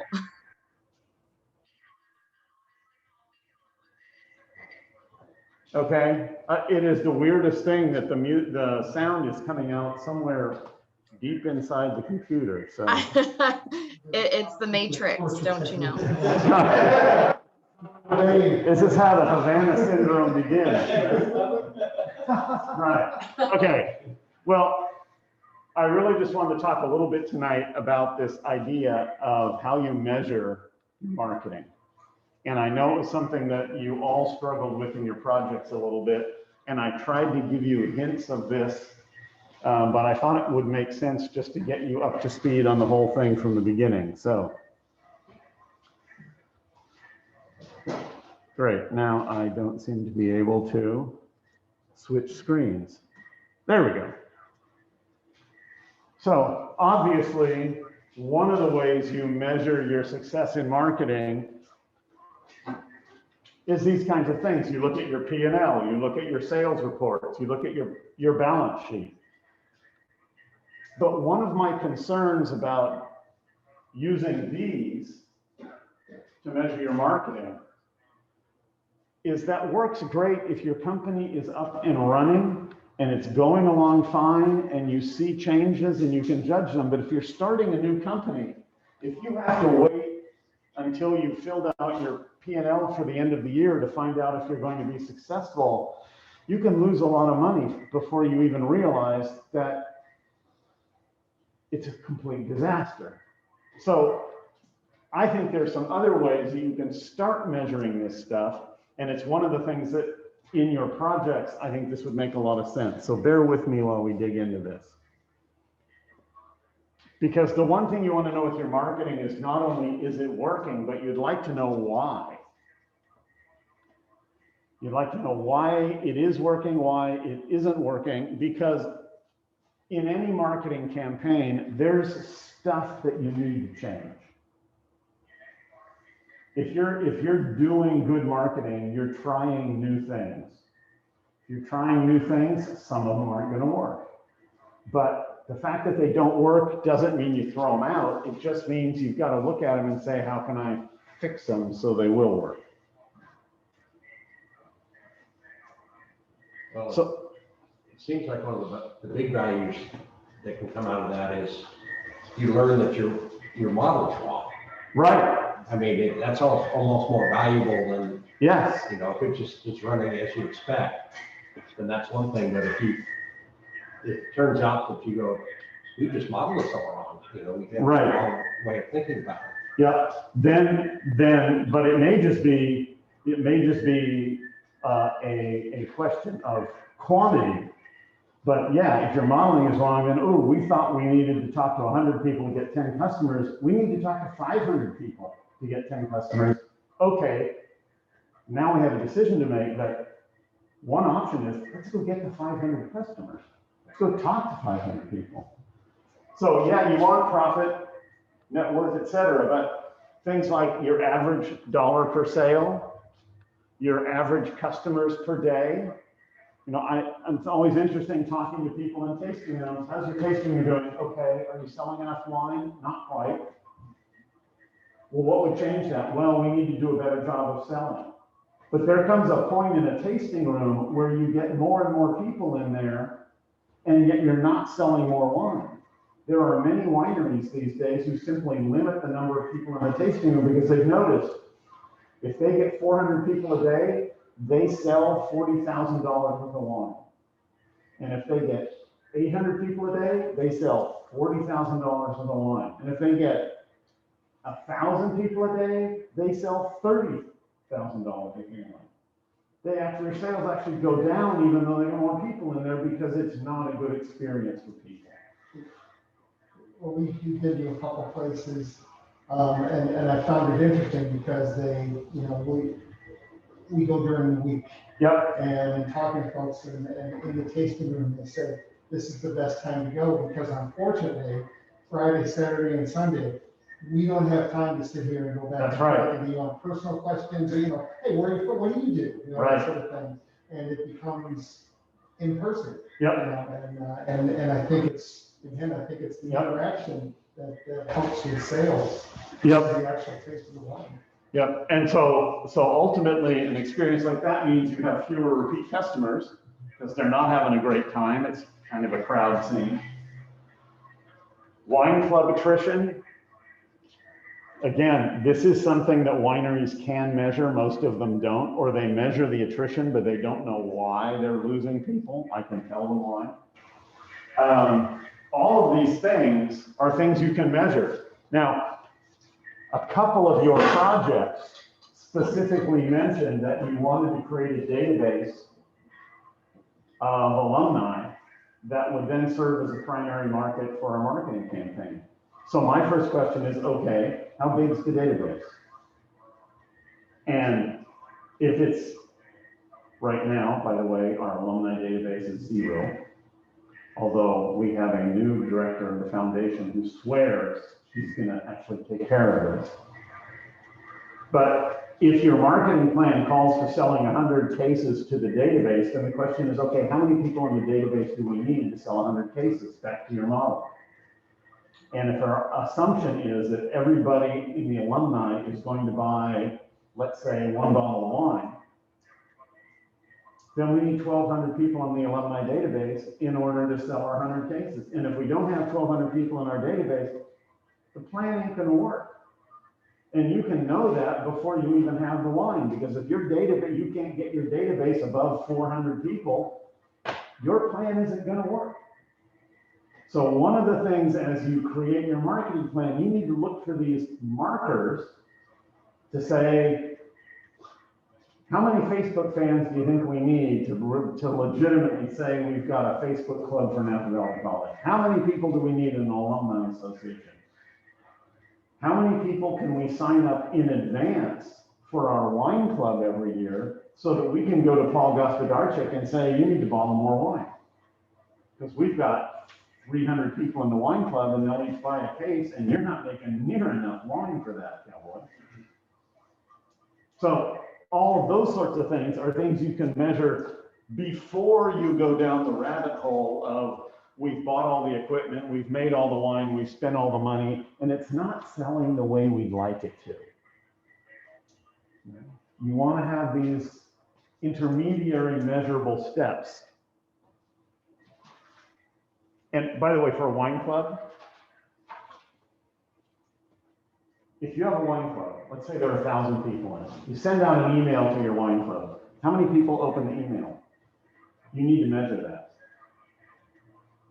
When you hold an event for your wine club, how many members of the wine club come to the event? You need to measure that. And how many members of your wine club order wine from the winery, even though it's not part of the wine club? How many members of your wine club have been to the winery in the last year? I can tell you, if you have someone in your wine club who hasn't opened his email, has not been to an event, has not come to the winery in the last year, and has not bought wine from you, you don't have a member of your wine club. That wine club member is gone. Maybe today, maybe tomorrow, maybe 3 weeks from now, but that wine club member is gone. And you can measure this stuff and you can start following, ooh, a good customer relations management program or manager would start looking at wine club members and say, let's cross-reference all the people who haven't opened their email to all the people who haven't been to the winery in the last year. Ooh, There's 67 of them right here. Let's give each one of them a phone call and find out how they're doing. Maybe they didn't open the email because they've changed email addresses. Maybe they didn't come to the winery because they changed email addresses and didn't get the invitation. But wineries don't do that. Wineries just continue to send out wine, charge the credit cards, and when people cancel, they say, we understand, thank you very much. And it's because they're not really managing their customers.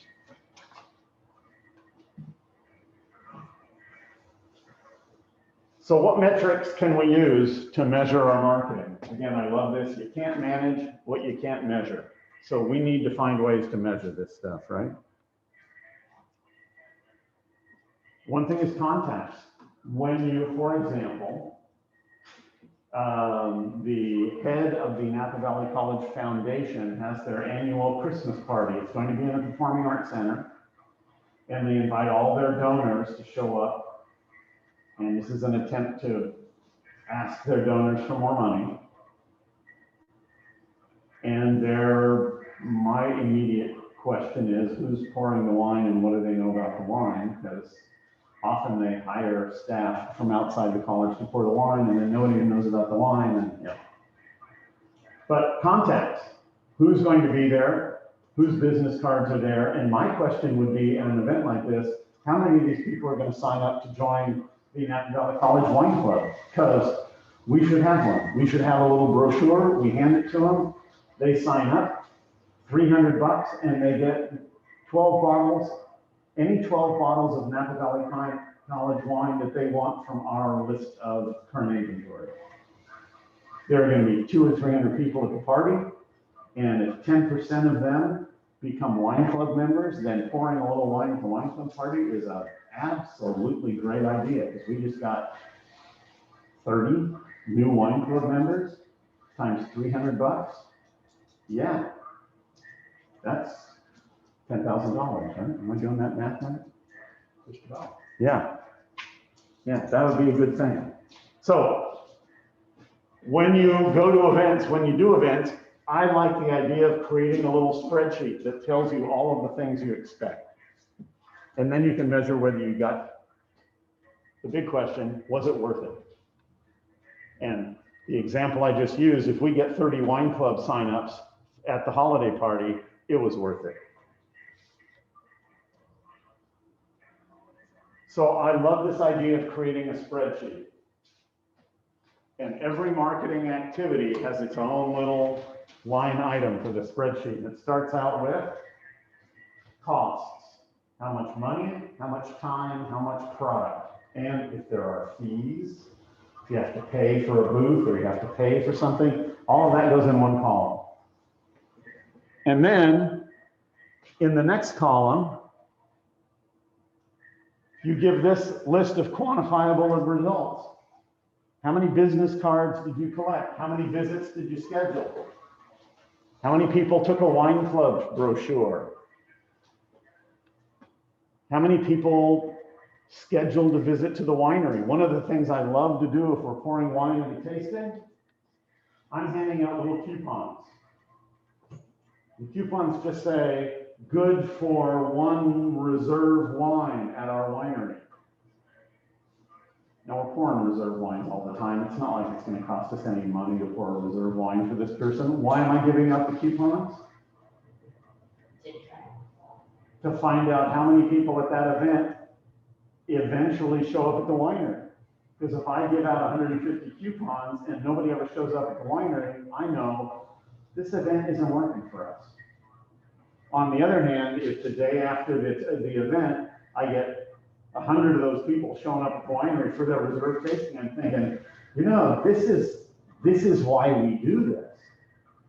We want the people to show up. We turn them into fans. We turn them into wine club members. We turn them into dedicated consumers. We turn them into people who have brand loyalty. Good plan. Media clips. If there's a journalist, do we talk to the journalist? Do we get a story out of the journalist? You know, I like the idea of going to one of these big wine festivals and saying, okay, I want 3 new distributors. I want a distributor in Delaware, a distributor in New Jersey, and a distributor in South Carolina. I want to talk to 2 journalists and try to pitch a story to them. I want to talk to restaurateurs in these cities. I mean, I have a list going in there. I want to do all this stuff. And then I literally put the list on the table in front of me as I'm talking to people. Great. There's my distributor from South Carolina. Great. That's a restaurant in New Orleans. And halfway through the event, I take a look and say, geez, I haven't talked to any journalists yet. And maybe it's time to get out from behind the table and walk around out there and figure out where the hell these journalists are, and I'll go up and talk to them about it because I got to get them checked off my list. Most people go to these events, they stand behind the table. The really bad ones sit behind the table. They stand behind the table and they pour wine, and at the end they say, and people say, was it a good, oh, it was a great event, people love wine. I'm sorry, you could do that on the Golden Gate Bridge if you want. You can stand there and pour wine, people will tell you the wine was delicious all day long. Great. We want to measure some way of getting some business out of this. And then it's not just what happened at the event, but what happens afterwards. So business cards, collected them. Follow-up, I am famous for the day after every event, or in this case, the day I came home from our cruise to Europe. I had 4 business cards, and I'd already written everybody an email before my plane landed in San Francisco on Wednesday afternoon. Because that's how you build relationships. Not by collecting the business card and putting it in your pocket, but by sending them an email. Same thing, wineries visit, yeah. Schedule a winery, yes. Did they come? Did they buy wine? Good. So all of this stuff is taking that initial contact and going the next step, following up to turning it into real business, okay? And even in terms of media clips, I love the idea of analyzing the media clip by not only did they write about us, but when they wrote about us, did they include our 2 brand message? Is it in a magazine that really matters? Is it in a market that's important to our brand? If I get all 3 of those, that's trifecta. My key message in an important magazine, in an important market, I'm gonna give myself a bonus.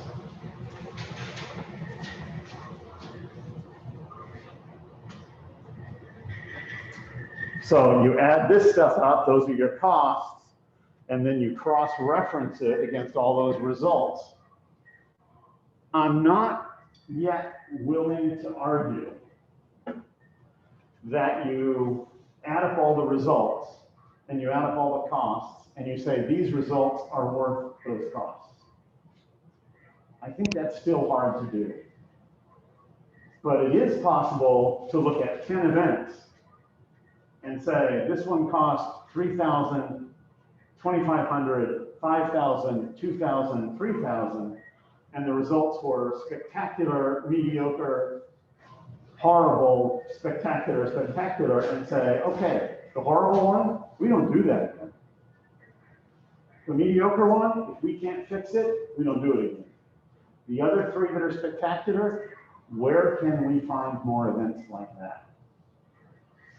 So it's almost this constant fine-tuning of, you know, it's culling the herd, getting rid of the weak sisters, and then adding in more of the things that seem to be working really well, so that 5 years, 8 years down the road, you're doing 15 events and every one is spectacular, and everybody thinks you're a marketing genius. And you're not a marketing genius, you're just paying attention. And the other people are just showing up and pouring wine. In a lot of businesses, they don't track history, so they don't look at, you know, we do this event every year, you have a ability to look at, is it improving, is it getting worse, is it? Exactly. A lot of businesses don't track that stuff, they don't. Yep, yep. Yeah, so then you get, just as Garth said, you track it against other events, you track it against previous years, and your results against other wineries. One of the things I love to say to my clients, You're going to be at the Central Coast Wine Expo. I don't know if one exists, but what the hell? What's your goal? Oh, we want to pour some wine. Not a goal. My goal is at every one of these events, there is one winery that everybody walks out saying, wow, did you see what they were doing over there? Sometimes it's because they had a bottle of their 1978 gold medal winning wine that they're sneaking out and pouring for special people, and everybody in the event knows about it. Did you have some of that 78 over there? Sometimes it's because they're giving away Dove chocolates. I don't care what it is. I want to be the winery that people talk about at the end of the event. I don't just want to be another winery in a long row of tables pouring wine and having people say, it's very nice. It's very nice wine. I want to be the guy that drives all the other wineries crazy.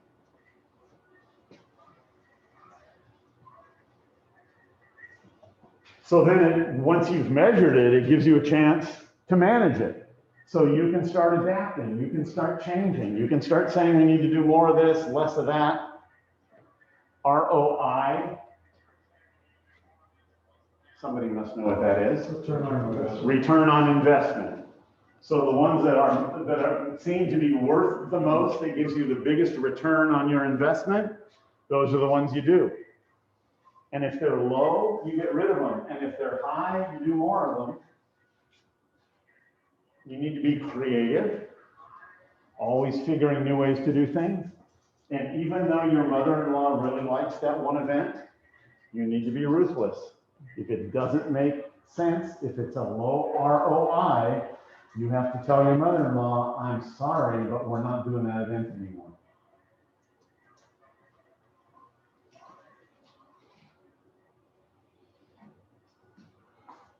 So ultimately, what you do the next year is you're able to come up with a marketing plan that says, here are our activities.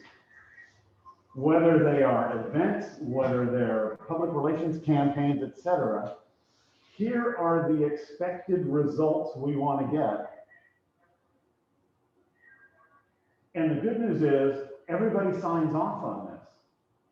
So you don't get halfway through the year and have the owner of the company say, well, wait a minute, I'm not getting my money's worth. Time out. I told you this in September. It's now in March and you're saying it doesn't make any sense. It's making the same sense now that it made in September when you thought this was genius.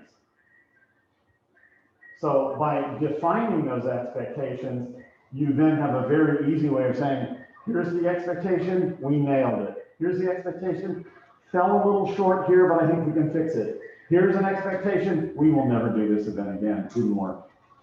But it means that the next year, you're able to refine it, and each year, management then has a clearer sense of what the marketing team is trying to do, how they're measuring success, and whether or not they are, in fact, reaching that success. Which means that it makes all marketing people look smarter. And that should be one of our goals. Okay? I think that's basically it. Questions? Yeah, that is it.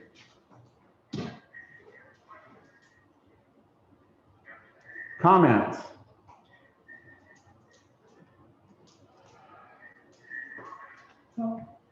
Question. Yeah. You think what's going on the last couple of years with COVID not going to have a permanent effect on events? Wow. I think you mentioned earlier that there's more of a trend to direct marketing. You think that? Certainly there's more, yeah. Question is COVID going to have a long-term impact? I had a fascinating conversation today with my wife where she said, you know, this new Omicron variation, or what do they call it? Variant. Variant, thank you. Getting a lot of confusing information about it. And I said, yeah, that's what happens when scientists don't know. When you don't know, there are a lot of possible end results. So I don't know. It has shown us, the whole process of living with COVID has shown us that it is possible to exist for at least for a while on online sales, internet sales, less social interaction. It has also shown us, as my friends from Expedia have pointed out, boy, are people anxious to get out of their houses. And for example, my contact at Expedia says he has written more. Remember, 2019 was before COVID, right? 2019 was a bumper year for tourism. The biggest year basically Expedia ever had was 2019. 2022, they've already written more business than they wrote in 2019. So people are fed up. They want to get out of the house. Now the question is whether Mr. Omicron will allow us to do that. And we'll just have to see. But in late October, I gave lectures to the MBA program in Europe that I teach at every year. I gave those lectures via Zoom from my home. They have already sent me the contract and the airfare to go to Bordeaux in May and teach, and no damn Zoom. So it is possible. It is possible to teach a marketing class like this. It's not as much fun as when we're not wearing masks. It's not as much fun as when we're here every single Monday rather than every other Monday. And not only is it not as much fun, ultimately, although I think you guys have done a magnificent job of adapting to these conditions, it's not as good a class. I wish it were, and the projects you folks did were absolutely wonderful projects. But I'm convinced they'd have been even better if we'd be meeting every week. And I know from experience that when we met every week in previous years, the groups would set up and have dinner before class out there on the back patio, and they'd be working on the project every week as a group for an hour and a half before class, all of that. So those kinds of things we lose. And can we live this way?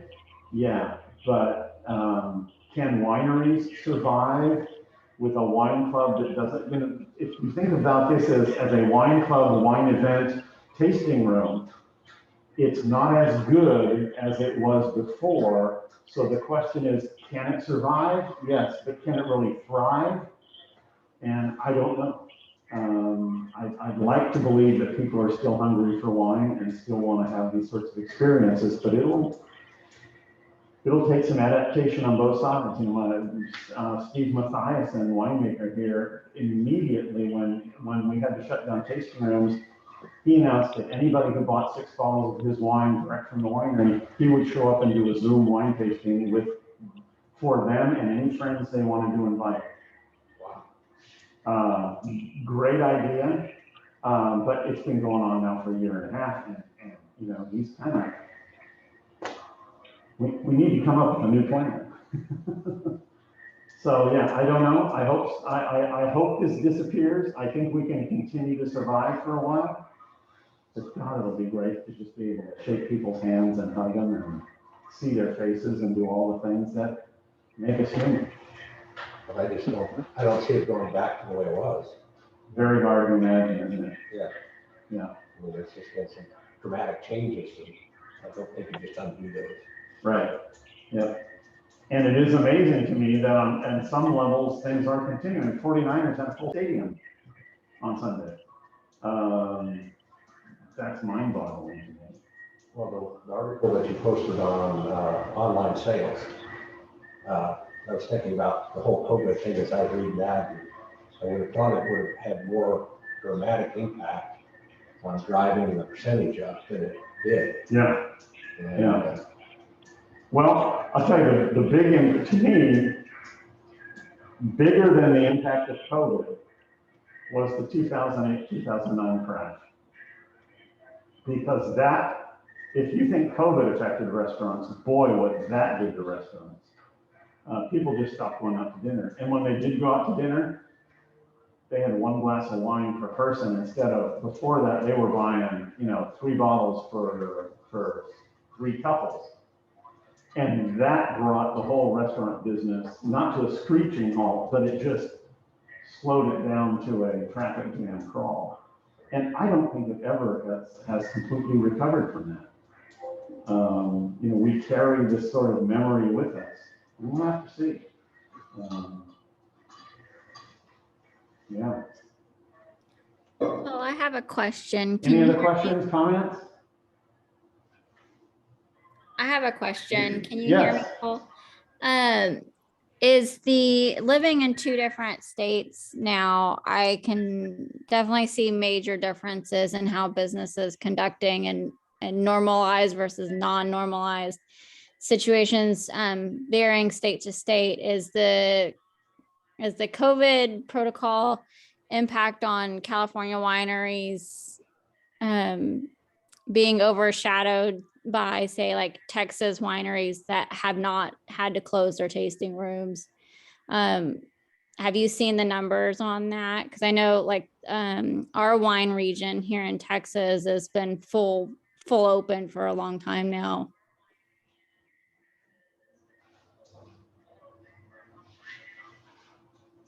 Yeah, it's an interesting question, Christina.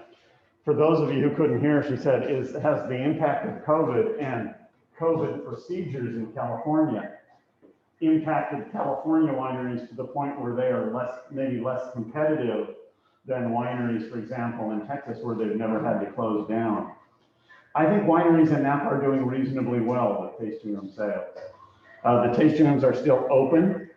There are some regulations, but frankly, Napa County is pretty darn vaccinated, as is most of Northern California.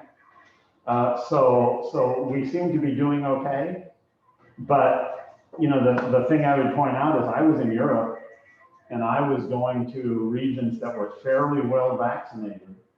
And yet you're seeing these spikes in some areas. And it just seems like this stuff can happen so quickly that we don't know the answer. Right now, I don't think that the California wine industry is suffering too much. And I think they're still pretty darn competitive with everybody else in the world. But that's also because people in other parts of the world, Texas wineries may be open, but I know there are people in Texas who aren't going to wineries. California wineries are open, and I'm sure there are people in California who are not going to wineries. The people who are going to wineries, it seems to me people who are going to wineries and people who are going to restaurants are in general spending a little more money and maybe leaving bigger tips than they used to, because they recognize the people on the other side of the bar are suffering. And hopefully, when we put all this behind us, we can all take a giant sigh. But in Napa in the last 20 years, we've been through 2 earthquakes, a couple of floods, a couple of fires, COVID. In 20 years, that's 7 disastrous scenarios and a huge economic crash. We keep plugging through. We keep coming through on the other side. So there's obviously a considerable amount of resiliency in the industry. But we'll see. I'm grateful I'm triple vaccinated. I'm grateful that most people I know are vaccinated. But I also fully understand the science of the fact that if Omicron is somehow resistant to vaccines, we're right back where we started 20 months ago. Happy thought. Yep. Cool. Okay. Enough happy talk. Just want to thank you guys for sticking with this to the end of the course. I know it hasn't been easy, but I do want to communicate with you what a really good job I think we've done. And I also deeply appreciate the way you have worked with each other to pull each other through this, to work in your groups, and Mary Beth to set up Zoom conferences and all the rest so that we can all pull through this. Deeply appreciate it. I'll see you in a couple of weeks. Don't sweat the exam too much. There's nothing on the exam that we didn't talk about tonight. So if you can remember what we talked about tonight, you're golden. And I'll see you in 2 weeks. And Lorenzo, you'll send me an email and we'll work it out. Thank you very much. Yep. Thank you, Paul. See you guys. Yes, I remember for the cultural appreciation, that's a take home. Cultural appreciation is a take